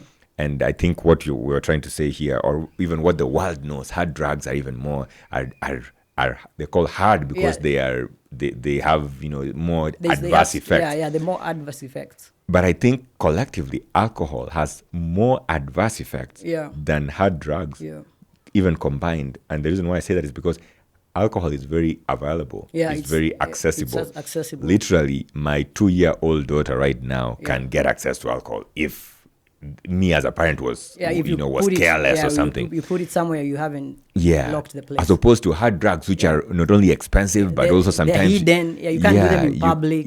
Exactly. But alcohol is like excess. It's legal. And anybody can get it. Yeah. What do you think happens to a society if this became like mainstream information where people are told, you should slow down a little bit on intake of alcohol and stuff like that? Do you think that's something that would be acceptable, or would you be ostracized and uchapwe mawe kwa sababu wewe unatry kusema ya kwamba hii kitu yenye tunatumia kila siku mazeni mbaya? Actually that happens because there's a lot of stigma around it. Like, because you see, like someone who drinks and he functions, he goes to work, he drinks, he controls his alcohol, he doesn't see the problem. But if you watch it from the side, you can see maybe someone has become dependent on it. But when it gets out of control, that's when people notice it. But when you have control over it, it's just kawaida. So that's why when I like talk to guys, because I can go to like a university and share my story about addiction recovery, I'm like, we kunywa pombe lakini pombe isikukunywe. In the sense that if you have priorities, like I know on Monday I have to be at work at 8 a.m. That means you'll wake up at 6 a.m., prepare yourself, beat the traffic jam, get to work. But you're in a club on a Sunday at 3 a.m. What are your priorities? Is your priority drinking? Or getting ahead in life? Getting ahead in life. And that involves going to work. Because you imagine you go to work at 8. You have a hangover. Your peers are noticing. You're not like delivering at your optimum. It's affecting your skills. You actually haven't admitted it. You're in denial, but alcohol is starting to mess you up. Because I know guys who actually had a very good job. There's a friend of mine. He used to be the head of IT at Coca-Cola. He actually got promoted to be the head of IT in East Africa. Alcohol like made him lose his job. We got to be friends. I introduced him to my circle. He recovered from alcoholism. He's sober now. He opened a business. He's successful. No regrets and everything. You see, like, the lane alcohol had taken him had messed up his life. Yeah. But when he went sober, God blessed him and he's back on track. Yeah. So I've seen recovery, and actually know recovery works. Yeah. But what most guys don't know is like when you're in that cycle, you think you can manage it. It can't get out of hand. Yeah. But when it gets out of hand, it's like it can set you back. Yeah. You know, like you'd made 10 steps ahead, you're like 30 steps behind. That's Yeah. why I tell guys, like, prevention is better than cure. Cure. So if you're feeling in yourself like you have an alcohol problem, Yeah. like you're an addict, I say it better in rhymes, like check yourself before you wreck yourself. Yeah. Like you can control, like you can drink on a Saturday because Sunday maybe you'll chill, or maybe you'll go to church and then chill in the afternoon. But like if it's priorities, if you have to like be somewhere for a meeting and everything, check yourself. Remember, I have the meeting. Yeah. I have to be sober. Like imagine if I was drinking, I come for this interview with a hangover, I'll not be at my optimum. Of course. I'll sidetrack. I'll tell you like I'll be out of line. Saizi mastori zingekuwa mazee na tunajaribu kuziokota from the silence. So itakuwa tasking for you, but mi nikiwa zone niko like niko sawa. Yeah, that's why I tell guys, check yourself before you wreck yourself. And actually recovery works. Because what most guys fear, like Saila waliniambia ulienda rehab na uka relapse, that's what most guys fear. Because there's that notion like ukiacha pombe then uirudie, utairudia sana zaidi. Yeah. But actually unaweza acha na we control ama uiache. Because like when I finally managed to stop, I saw there's no reason for me to drink. Yeah, like it's like an illusion. Like when I'm high, I'm in another world. Yeah, I forget my problems and everything. But I'm sober, I'll still deal with the problems. The problems don't leave. They don't leave. That's why when like I was an addict, I didn't wanna be sober. Yeah, because I couldn't manage that mental strength when I'm sober, because I'll be like, I messed up. My phone probably got stolen. It was a good phone. Yeah. I squandered some money. I messed up a relationship and everything. So now you go and drink again to forget. So it's like you're in a hole, but instead of getting out, you're digging deeper into the hole. So that's why I had to actually like try my best to quit. Yeah. And so when you are deep inside it, do you ever have moments when you remember things that you did while you were deep in alcoholism, and you look back and you're like, man, that was really, really bad? Yeah, there's certain memories I have. You can't actually recall it kabisa, but you'll have like segments. Like I remember when I survived an accident. A car accident? A car accident. I thank God. Yeah. And that's actually what helped me to go sober. Were you the one driving? I wasn't the one driving, but it was actually a reckless situation. Yeah. Yeah, because like the whole crowd was like wild, and we were arguing in the car, and like we're distracting the driver and everything. Like those situations, you can even think, like when you're drunk, that's when the situations can happen. But when you're sober, you are alert. So like when I remember about the situation, it's something I could have avoided. What happened in that accident? No, like it was a collision with another car. Yeah. So I actually got injured. I had to go for multiple surgeries. Oh, where were you injured? My leg was actually it was dislocated. Like I had multiple fractures. Ooh. I had to have like multiple surgeries. They had to put a metal plate in my leg. Like for some time I was using a clutch. Like I was bedridden and everything. Yeah. So that's the time I actually, you're like, this thing is messing me up. this thing is messing me up, because like I was like, man, I could have died, Yeah. So like I had to thank God by changing my life, changing my ways. And like actually I had put a burden even on my family. Because you see, that time I've been independent for a lot of years. And they're like, wherever this guy is, we pray for him, but we don't know how he'll be. Like he's not on his best. He's not okay. So like when my family supported me, and they're like, Maze, jaribu kuacha hii kitu. I saw like it's not just affecting me, it's affecting people that love me. That time I have a kid. I'm thinking like I have to be a responsible father. Because I was like, when you're you're an artist, you're earning income, you're busy because you have to perform, you have to travel a lot. Yeah. So you can support your family financially, but you're not present. You're not there. Yeah. So like when I made those changes, I actually saw the progress. Yeah. I'm there in my daughter's life. I'm going to visit my family. I'm actually a responsible citizen. Yeah. And like I'm on track. And I was like, I can't go back to the mess I was in. I have to make steps in the right direction. Serious progress. Yeah. And I think one thing you mentioned here is how family was important in this recovery journey. Yeah, the recovery journey. Some people who are trying to get into the path of recovery sometimes don't have or don't see the importance of including their family or even talking to them or recognizing them. How do you think recognizing your family or your friends or the people that you're affecting, in the pit that you're in is important in you turning your life around into a recovery path? I think family is important and your friends, because actually in the 12 steps of recovery, you have to make amends for the people that you broke. Yeah, you broke the trust and the relationship and everything. And that involves family and friends. Did you talk to any of your exes who you might have broken their hearts? Yeah, after some time, I talked with them. Yeah. And they actually, the good thing about being like a famous guy, they'll hear your story. Okay. And they'll actually, so like when you actually meet them, it was like, kumbe it's not just like PR. Because, most guys will think like he's an asafisha image. Yeah. His guy still drinks. I was like an alcoholic. Yeah. Like for some guys, they're like, si ujua hukunywa chini ya maji. You just, you're just cleaning the reputation. Yeah. You're cleaning the image so like you can get deals for corporates and everything.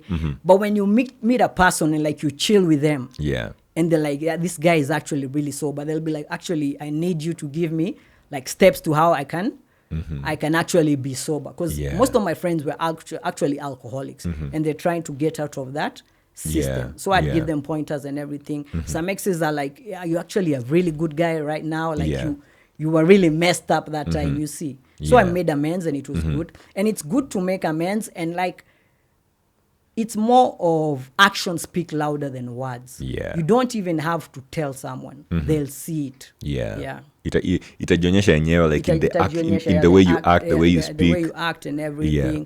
And even I even became more healthy. Nilikuwa nimekata weight and everything. Yeah, like things started to change and like I'm feeling even better about myself. Because what happens when you're an addict, then like you quit your drug of choice. Yeah. There is a dark phase that you go through.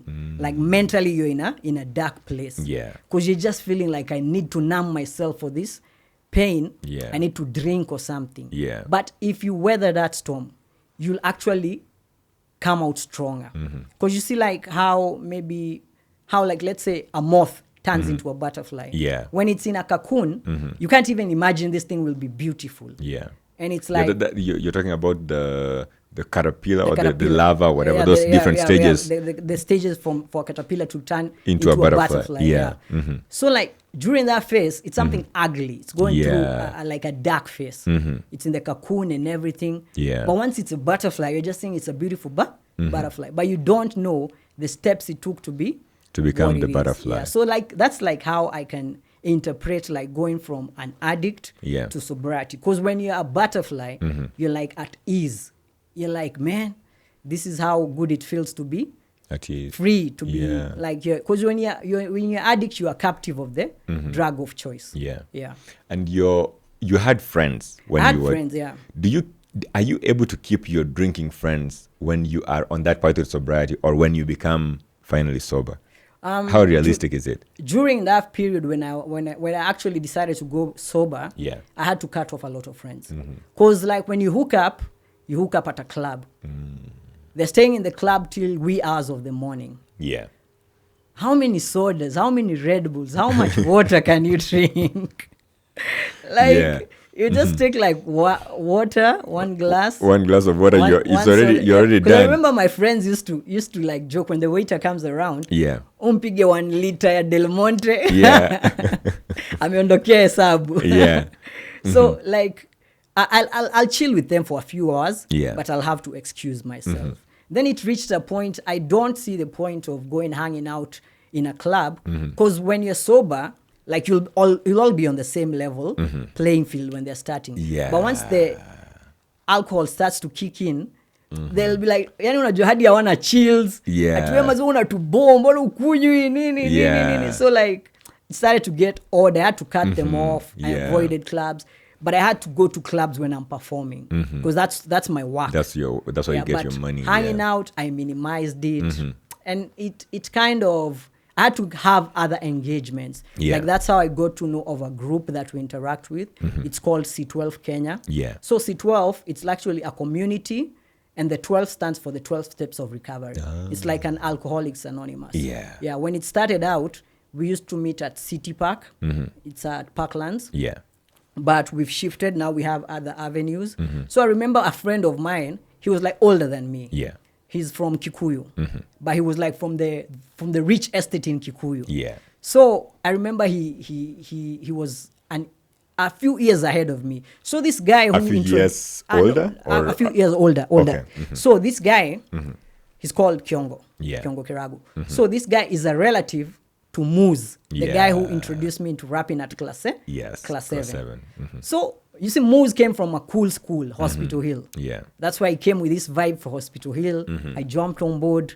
I became his friend. We started a group furthermore. Yeah. So Moose, when he raps, he's like, actually, I have a friend, Jimwat. He's big. And Kiongo is like, I know Jimwat and everything. So he's older than us.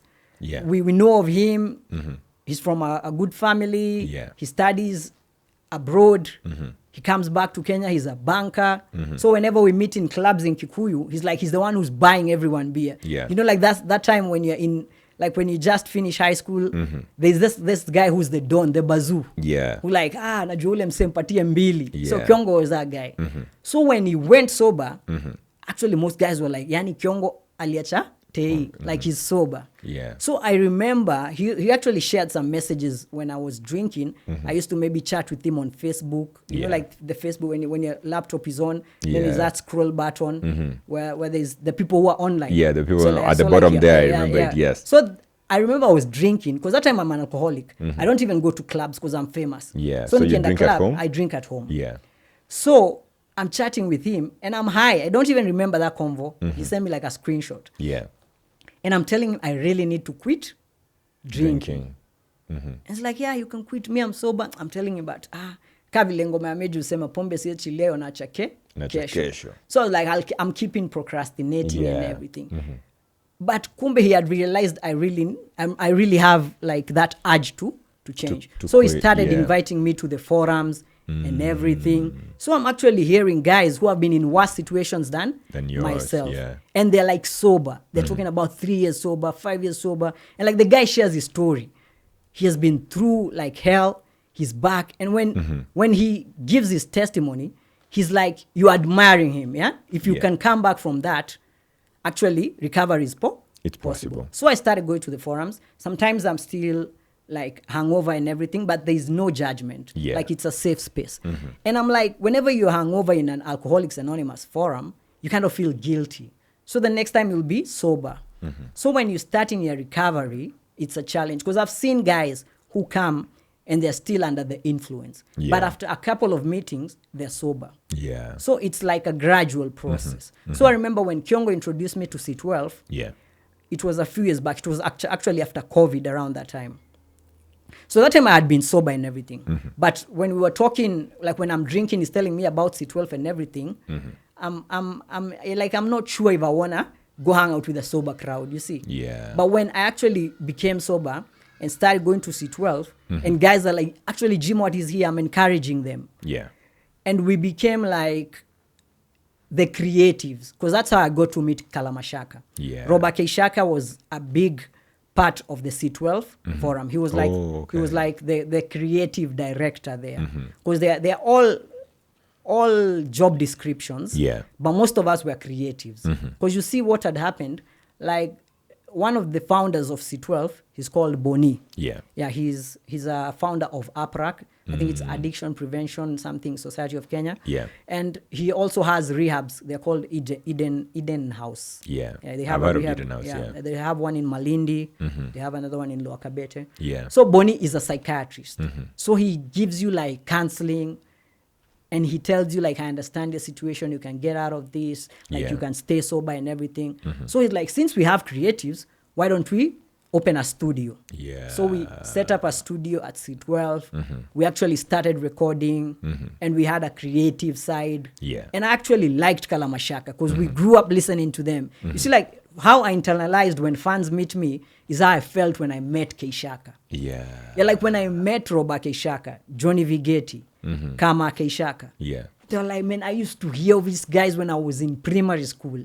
You're seeing their pictures on national newspaper. Like they're on Nation. They're on Standard. They're doing Europe tours. Yeah. They're selling out shows in Nigeria. Like they were big. And like you're talking with them and they're like, man, we admire your music. We admire how you've overcome addiction. And like you can mentor guys. Yeah. Like they encouraged me. So we started organizing events. We have a concert called Mindpendence. We did the first Mindpendence. So Mindpendence means independence of the mind. Yeah. Like Mindpendence. Mindpendence. Yes, yes. Mindpendence. So we did the first show at Eugenia Park. Yeah. It's called Eugenia Arts and Recreation Center. It's in Kenyatta Road, exit 14 on Thika Road. Yeah. It's a very good hub. I normally call Kenyatta Road the road that goes to the home of Kenyatta. Yeah. Yeah, actually that road, it actually goes to their home. Yeah. Yeah. So we partnered with Eugenia Park because one of the creative directors, you see in C12, it's an addiction anonymous. Yeah. But they are creatives. So most creatives joined because they are creatives. So some even joined while they're still under the influence. Yes. But when you connect with us and you see how it feels good to be sober, they become sober. You find that pathway of sobriety on your own. On your own, yeah. You discover it by your own, yeah. I've seen in movies sometimes. Yeah. People have chips. Yeah. Chips like 5 years. 1 year, 5 years. Yeah. Is that the same case here? Do we have those? Do you guys walk around with those that's chips? That's in the movies. Oh, we don't have that chips, but every forum, we meet monthly, like every first Saturday of the month. The next meeting is, I think Saturday will be on 1st November. Yeah, 1st November. Yeah, so we meet every first Saturday of the month. Yeah. What we do, we have like, I saw like Sitoi, Akina, Esther have that pass the spoon or something. Yeah. So we actually don't have a pass the spoon literally, but everybody has to share how their week has been, your challenges, your expectations. So like, that's when you tell guys like, I'm Jimwat. Yeah. I'm an alcoholic or I'm a recovering alcoholic. I've been this year sober. So you see, that's like the chip. Yeah. I've been like, when you tell guys, like someone will say, like, be like, I've been one day sober. He'll get the most applause from me telling guys I've been 11 years sober, because they know my story. But for a new guy, you embrace them more. Because that guy who's 1 day sober, like he doesn't know the steps he's made. He's in control of his life. And do you think that the 1 day guy would even need more support? Like more support so that he can be able to maintain that consistency. Yeah, he needs a lot of support because we actually mentor him and we're like, you're one call away. Ile song ya Chingi, one call away. I used to love Chingi's music. So when you're one call away, whenever he's like tempted to relapse or anything, he can holler at you. Yeah, and it's like something, it's not like a counselor, because one thing with counseling sessions, it's official, you know, and it's like therapy, you know, like when I first went for counseling, I was like, man, when will this hour end? You know, like this 1 hour. Unafeel ni kama unafinywa. Unafinywa. Alafu those counselors, they know how to make you open up. So like when you're talking to someone and it's a one-on-one, and you're like it's normal, hata tunabanja in sheng. Si lazima ukunywe, unaweza chill nini. Hata kama umeboeka, kuna event niko nayo, tunaweza enda like to hang out, ni distract from maybe chenye unapitia in everything. So that's actually why we started forming our events. The Mindpendence concert it happened last year. It was very successful. So shout out to the whole team. Peter Bumba organizes, Levi Wataka, Kiongo Kirago, Moji Morgan, and Ruth from Eugenia Park. Like it was successful. We wrote a letter to the PPMC. PPMC is like the presidential something. Like I think they have the sound. Presidential Permanent Music council, committee, or something. Yeah. So we actually wrote a letter. We told them our cause, and it's like, you see, a sober cause is embraced even by the government. So they gave us their sound for free, and we did a big concert, and it was good. Nice. We are planning this year's concert on December 6th at the same venue, Eugenia Park. Yeah, it's on exit 14 of Thika Road. Yeah. So like when we did that concert, and the reason we collaborated with Eugenia Park, it's an amphitheater. It's indoors, so it has a capacity. I think it's 350 max or 400 max. Yeah. So it's a good setup. They do theater plays.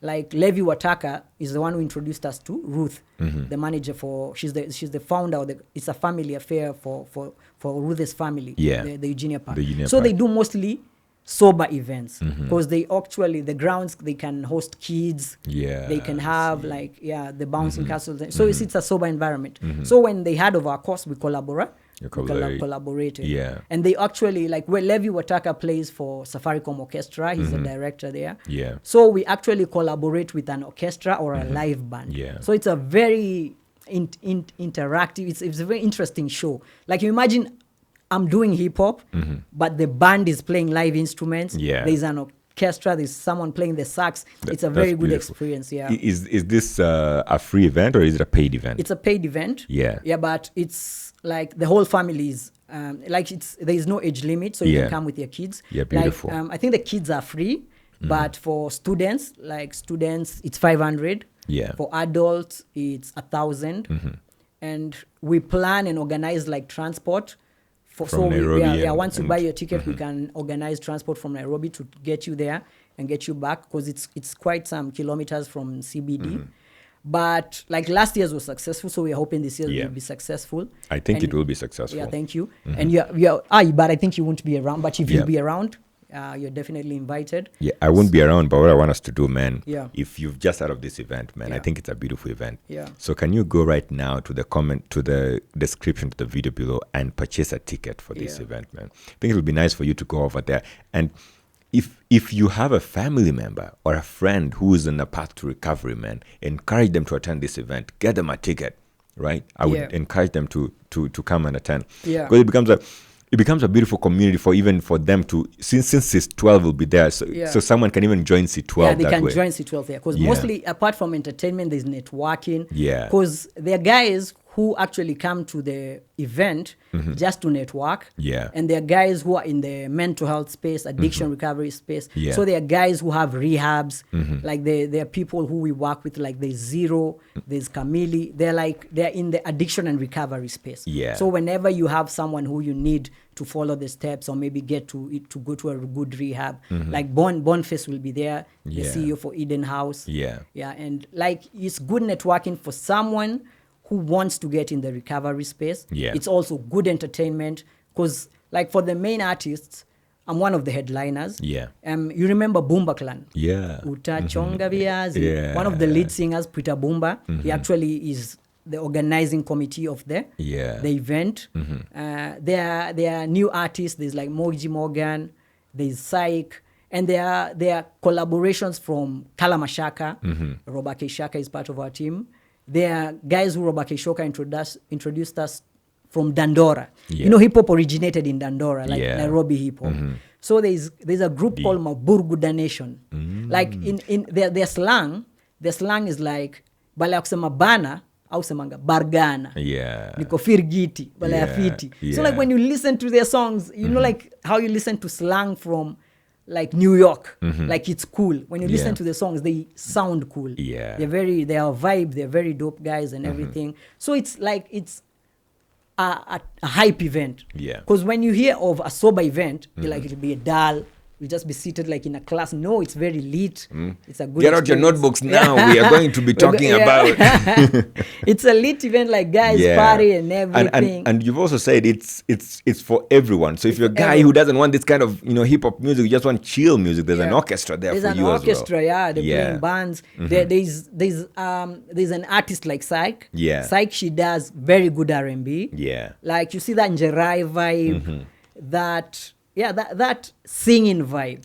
Like And I like the new generation artists. They have some swag in them. Wajua swag yetu ilikuwaga ni Sheng. Yeah. But now Sheng is standard. Like everybody speaks Sheng. So the new artists come with some vibe. Like they come with some aura. Yeah. Like whenever ako kwa mic, you'll even stop speaking. There's something about them. Like the spotlight is on them. They have that. They steal the show. Nice. Yeah. Yeah, that would be beautiful, man. And I mean, sitting here with you, I've learned so much. And, you know, every time I'm sitting here with anyone, I'm trying to learn them, mostly for myself. Yeah. Maybe for my audience too. Yeah. But mostly just to get them to share their experience. Yeah.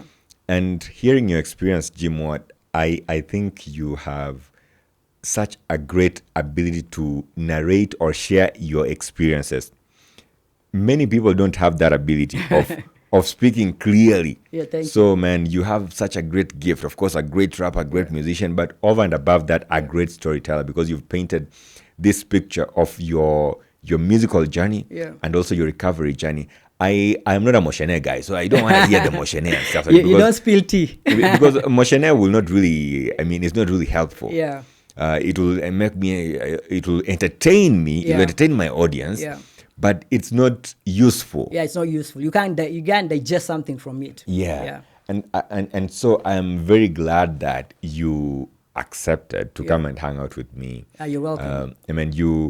You picked my call, man. First of all, let me thank you for that, man, for picking my call. So you accepted to pick my call. And then, of course, we texted and agreed that you'd come over here and we'd have this chat, man. So this has been awesome. Yeah. As we're landing this plane, man, do you have anything coming up so that we can plug it in right now? Yeah, actually, I've been working on my EP. Okay. I did an EP, I think it was 2023 or 2024. I think it was last year but one. Yeah. After I met Keishaka, we had like this argument, like what's the difference between genge and hip-hop? Because you know when Keishaka were doing hip-hop, they were underground. Yeah. You see, like Juliani was one of the first Dandora artists to go like mainstream. Keishaka were mainstream, but they were still underground. Because you remember like when they were doing Mungu wangu niyokowe, tabu uzitowe, roho yangu na ipoe. It's not like a club jam. Yeah. It's something like you're just chilling, maze. These guys are speaking. They can feel where I'm at. Like tough city. Like they're speaking to me. Yeah, they're speaking to the soul. Yeah. But like for club songs, it's like, maze, it's lit. Let's party and everything, you see. So like Keishaka have that underground vibe. So when Juliani came about, he appealed to the mainstream audience. Yeah. That's why he even collaborated with Jakali, because he embraced the pop music. Because Caliph was more like pop. You see, like even when Flex did Nyundo and did like Namba Yako, most guys were comparing Flex with like Drake. He was like the pre-Drake, because Drake hadn't been on the scene. But when Drake came, Drake was a rapper when he was doing songs with Lil Wayne. But when Drake went mainstream, he's like singing. Drake, there's a time I wasn't listening to Drake, because I'm like, this is not a rapper. Hotline Bling, you know, like those songs he sings. When you're a rapper, you're like, this is too soft. So Keishaka were hard. Juliani had that vibe, that aura. So even when he collaborated with Juakali, he didn't have like that awa ni watu wa genge. He merged the sides. So when I'm meeting Keishaka, they are welcoming to me, and like I'm a pop artist. Under 18 was like pop, you see. It had a hip hop elements, but it's mainstream. Like you got played on national radio. Guys in the club are dancing to it. Because I remember I was a hip hop artist when I was doing Semanami Sweetie. When I'm freestyling, you are a hip hop artist. Because freestyle is one of the 5 elements of hip hop. So when I did under 18, we created a beat with Clemo. Like you rap Kidogo, he makes the beat. Then you rap, then he adds some instruments to the beat. So when he gave me the beat, I was like, kapuka, nasikia tu ikinuka, vitamu, inanipahamu. That's the intro for under 18. Because I was like freestyling, like what kind of beat is this Clemo? Like mimi nimezoea ile beat ya boof, tak, doof, tak. But this beat is poof, kapuka, poof. It's like Clemo was like, this is the club beat. I want you to go to the club. So when I'm meeting Keishaka and I'm sharing my story, they're like, you can actually do hip-hop. So when I did my EP that time, like there was a lot of influence from Keishaka, the hip-hop community. So I named it a Genge hip-hop story. Yeah. Because the beats, the producer we collaborated with, I started working with a studio called Truth Label. I actually had signed with them for a beat, but I'm mostly an independent artist. Yeah, because I actually executive produced my album. So when I worked at Truth, there's a producer, he's a resident producer. He's called Kidogo. So he introduced me to another producer who we share studio time with. He's a hip-hopper. Actually, Kunta Kinte, his name is Kunta Kinte. Yeah. And Kunta Kinte is like, the name is like Roots of Africa. And Africa and hip-hop are aligned. Because actually, Kunta Kinte makes beats.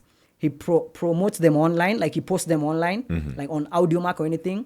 Or he records with an artist. Yeah. KRS-One, like the hip-hop guru, heard of Kunta Kinte's beats. Yeah. He gave him a shout-out all the way from New York. Yeah. Like, this is the producer to watch. So me, I'm working with the producer who has been co-signed by KRS-One. Yeah, and like man. we're doing a hip-hop vibe. Like Awesome. it got Awesome. good traction. Yeah. Like the hip-hop community embraced me. I got to perform even with guys who do hip-hop events. Yeah. Like it was outside of my comfort zone, but it was good. Actually, watch out for Kunta Kinte. He's actually produced the EP I'm working on. Yeah. This EP, the theme is like a bit of Genge, and guys call me a bazoo. Yeah. So I've named it Genge Bazoo Show. Because like when I listened to the EP, it's just 5 tracks. When I listened to the EP, it was like, it had some hip-hop elements, but it has some Genge elements. And like it's like I've come of age. Yeah. I'm a bazoo. I'm here now. So this is a Genge Bazoo Show. Yeah. Because I already did a Genge hip-hop story. This is the Genge Bazoo Show. I was thinking of releasing it maybe November, but what happens in the like calendar for music events, when you do a project like at the end of the year, by the time we're going to 2026, some DJs will look at the release date and be like, I'm only playing sets for 2026. Yeah. So they might leave out songs that came out later in the year. But I think the best time to release an album is like maybe January or February if it has a Valentine's theme. Yeah. So I'm thinking I might tease it a bit during November and December, but launch it in January because I want it to be a fresh project. Yeah. And I have a whole team that we're working on with promotion and everything, because nowadays it's marketing. Yeah, you have to be on TikTok. Yes. I remember when TikTok was big, we were like, man, TikTok is like for the Gen Zs. Yeah, man. Us But guys, we are TikTok now is millennials. everything, man. Yeah. And like guys are like, nyinyi mko Facebook, nyinyi wazae. Yeah. So actually I had to embrace TikTok. I got on TikTok later. Yeah. But when I embraced TikTok, like I have a following on TikTok. Guys like Enrezi, they are big on TikTok. I've done his Rezi's live big like a on couple TikTok, of yeah. times. Like I don't know what wanapigaga live mnaona tu lion imerusho. Yeah, that's man. good money. Like Yeah. I'm not much on the live scene, but whenever I post a song, I'll see guys doing challenges and everything. So Yeah. I've embraced TikTok. I have to collaborate with the Gen Zs. We have to look up for the Gen Alphas. Yeah. Because like you can't argue with the future. Of course, man. Yeah, like you'll just stay in the past and things will just move vitu past zitaenda you. tu zikupite. Zitaenda tu. Yeah. So actually the album is called Genge Bazoo Show. Yeah. It has 5 tracks. It has a hip-hop vibe. Shout out to Kunta Kinte, K-Dog, Truth Label, Yeah. my publisher, Mark of Gig Force Publishing. And like, the reason I big up like Truth Label and K-Dog for introducing me to Kunta Kinte, when I was starting out with Kunta Kinte, when we were doing a Genge hip-hop story, he wasn't that big. He had been consigned by KRS-One, so guys are on his radar. Yeah. Kumbe Calligraph had already started watching his moves. The next song by Calligraph is produced by Kunta Kinte. Yeah, man. Yeah. Beautiful. So he's come of age. Yeah. And I think it's time he's going to be big and everything. Awesome. Yeah, and Awesome. I'm proud to collaborate with him. Yeah. And like I shout out to all my Genge bros, Akina Major, Juakali, Yeah, Nonini, Flex, Beautiful. Ratatat, R.I.P. Lady Pili Yes. Pili. Yeah, Pili Pili is actually my friend. Like the next time you're around, I'll Yeah, link you up. definitely. Yeah, He's got to be here on that yeah, seat, he's man. gonna- We got to Alafu have a Pili chat. Pili really does interviews. So Yeah. he agrees. Agrees to this, It'll man. be a very It- dope It'll interview. be big, Yeah. man. Yeah, that would be awesome, Yeah. man. So this video is definitely going to drop before the album comes out. Yeah, they're the But- promotional videos. But what we're going to do is, after the album comes out, and you're probably watching this in August of 2026, or, sometime after March 2026, you go to the description to this video, you'll find a link to the latest album from Jimwat, his latest EP. Yeah. It's going to be right there, and you can listen to him, man. Jimwat, it's been a vibe, man. It's been a vibe. It's been a vibe. You know, time flies when you're having a good time. And I'm like, we're wrapping up. And I'm just like, we just started. Of course, man. The good thing, what it is. Yeah. Like when you noticed I'm a storyteller, I think some things just happen organically. Yeah. Like you see my dad, he's a teacher. He's the head of languages. He coached me to match my Kiswahili to reach, because I'm performing well in English. Yeah. But Kiswahili, like ikifika insha, I'm like this literature, like literature in Kiswahili, I forget the name. Like Fasihi, something of the sort. So I wasn't good at it. But when my dad like tutored me and everything, I kind of liked it. Yeah. So if I wasn't a musician, I probably could have been a teacher. Yeah. Because like I admired him a lot. And like he instilled a lot of storytelling in me. Because like in compositions, I was the best. Yeah. Like unajuanga vile tulikuwa nafanya compositions out of 40. Most guys get like the highest anapigaga 25 out of 40. Yeah. There are times I could do 32 out of 40. Yeah, man. Hadi guys are like when I'm in primary school, you see my mom is the matron there. Yeah. They're like, holy pio hizi Max Juma dako anafanya job huku. But the composition is really good, because I remember there's a composition I wrote. Now the teacher, she's a staff like my mom. Yeah. So she's like, buy this kid a bike. Because he convinced me in his composition he needs a bike. Yeah. like I was writing, like I used to ride my friend's bike. I sleep and I wake up and I'm looking at, it was just a dream, but I had a bike. Yeah. So like kumbe I was like hinting to the teacher, I need a bike. And a good So when I got the bike, it was through that composition. So I was good in composition, but not good in insha. So when I got to be good in insha, I remember my dad used to tell me like when you're storing a story, it's like painting words painting pictures with words. Yeah. So I think that's when I got that storytelling vibe. Because like when it comes to storytelling, the artist I've met, there's an artist I met recently. He was like, most artists congratulate under 18 because it was top tier. But he was like, Sitoi, Kitu, Kidogo. Like that song is like a hip hop class, like storytelling classic. Because I want to narrate the story. Because that's what you do, man, in the song. You narrate this, you narrate your story. You don't have to watch the video. Yeah. You can actually visualize it. What is going on. Yeah. Like unafanya nini nyangao, you already see that cop. You can see the nyangao. You can see the nyangao. In his face. Yeah. Oh, man. Beautiful. Yeah. There's a tradition we have here on this podcast, man, where we treat our guests like presidents. And so today you're the president seated on that seat. I borrowed this tradition from the United States presidency. When a guy is in office, when a president is in office and he's leaving office, they leave a letter to the next guy coming into office. So since this is a podcast and what we do here is ask questions. Yeah. The guy was here most recently left a question for you. Yeah. Now, interestingly enough, normally my guests don't know each other. Okay. But for some reason, I told the guest was here, the guest was coming next. And so they wrote this question specifically for you because they know you. So the guy was here before you was Mr. Lenny. Okay, and Mr. Lenny is a good friend of mine. Yeah, and left this question for you. And so, you of course, you're also going to get an opportunity to leave a question for the next guest. Yeah. And so the question for you is, if you were in power, what could you do to change the state of mental illness in our beloved country? I think one thing I'd work on is like making mental health accessibility normal to everyone. Because there is some stigma. Like with this generation, there's not that much stigma. Yeah. But for the previous years, there's been some stigma about mental health. Yeah. Because I remember even when we were young, like achana na ule cheese, like he's by himself. Yeah. But I'd make people have mental health accessibility, like the access to mental health be more affordable. Like psychiatry is expensive. Yeah. Like I'd normalize guys going for therapy.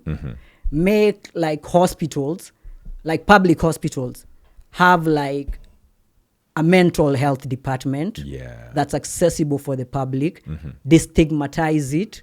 And like how you have like there was an HIF in the previous government. Now there's SHA. I'd include actually mental health in that. Like when they prioritize like giving birth to, like deliveries are free and everything. I'd make even like rehabs and seeing a psychiatrist free. Yeah. Like I'd have a kitty for it.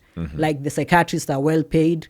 They don't have to charge extra for sessions. Yeah. Going into a mental health facility doesn't have to have a procedure. Yeah. You can just check in. I'm not Just feeling walk in. well. Yeah. You can walk in. And I'd try to destigmatize it and try to normalize when someone is going through something, you don't like push them away. Yeah. Yeah. I'd actually put in power guys who have been through mental health. Yeah. Like you see someone who recovered and put them in positions to make changes so they have personal experience in dealing with the situations that the next person will be dealing with. Yeah. Yeah.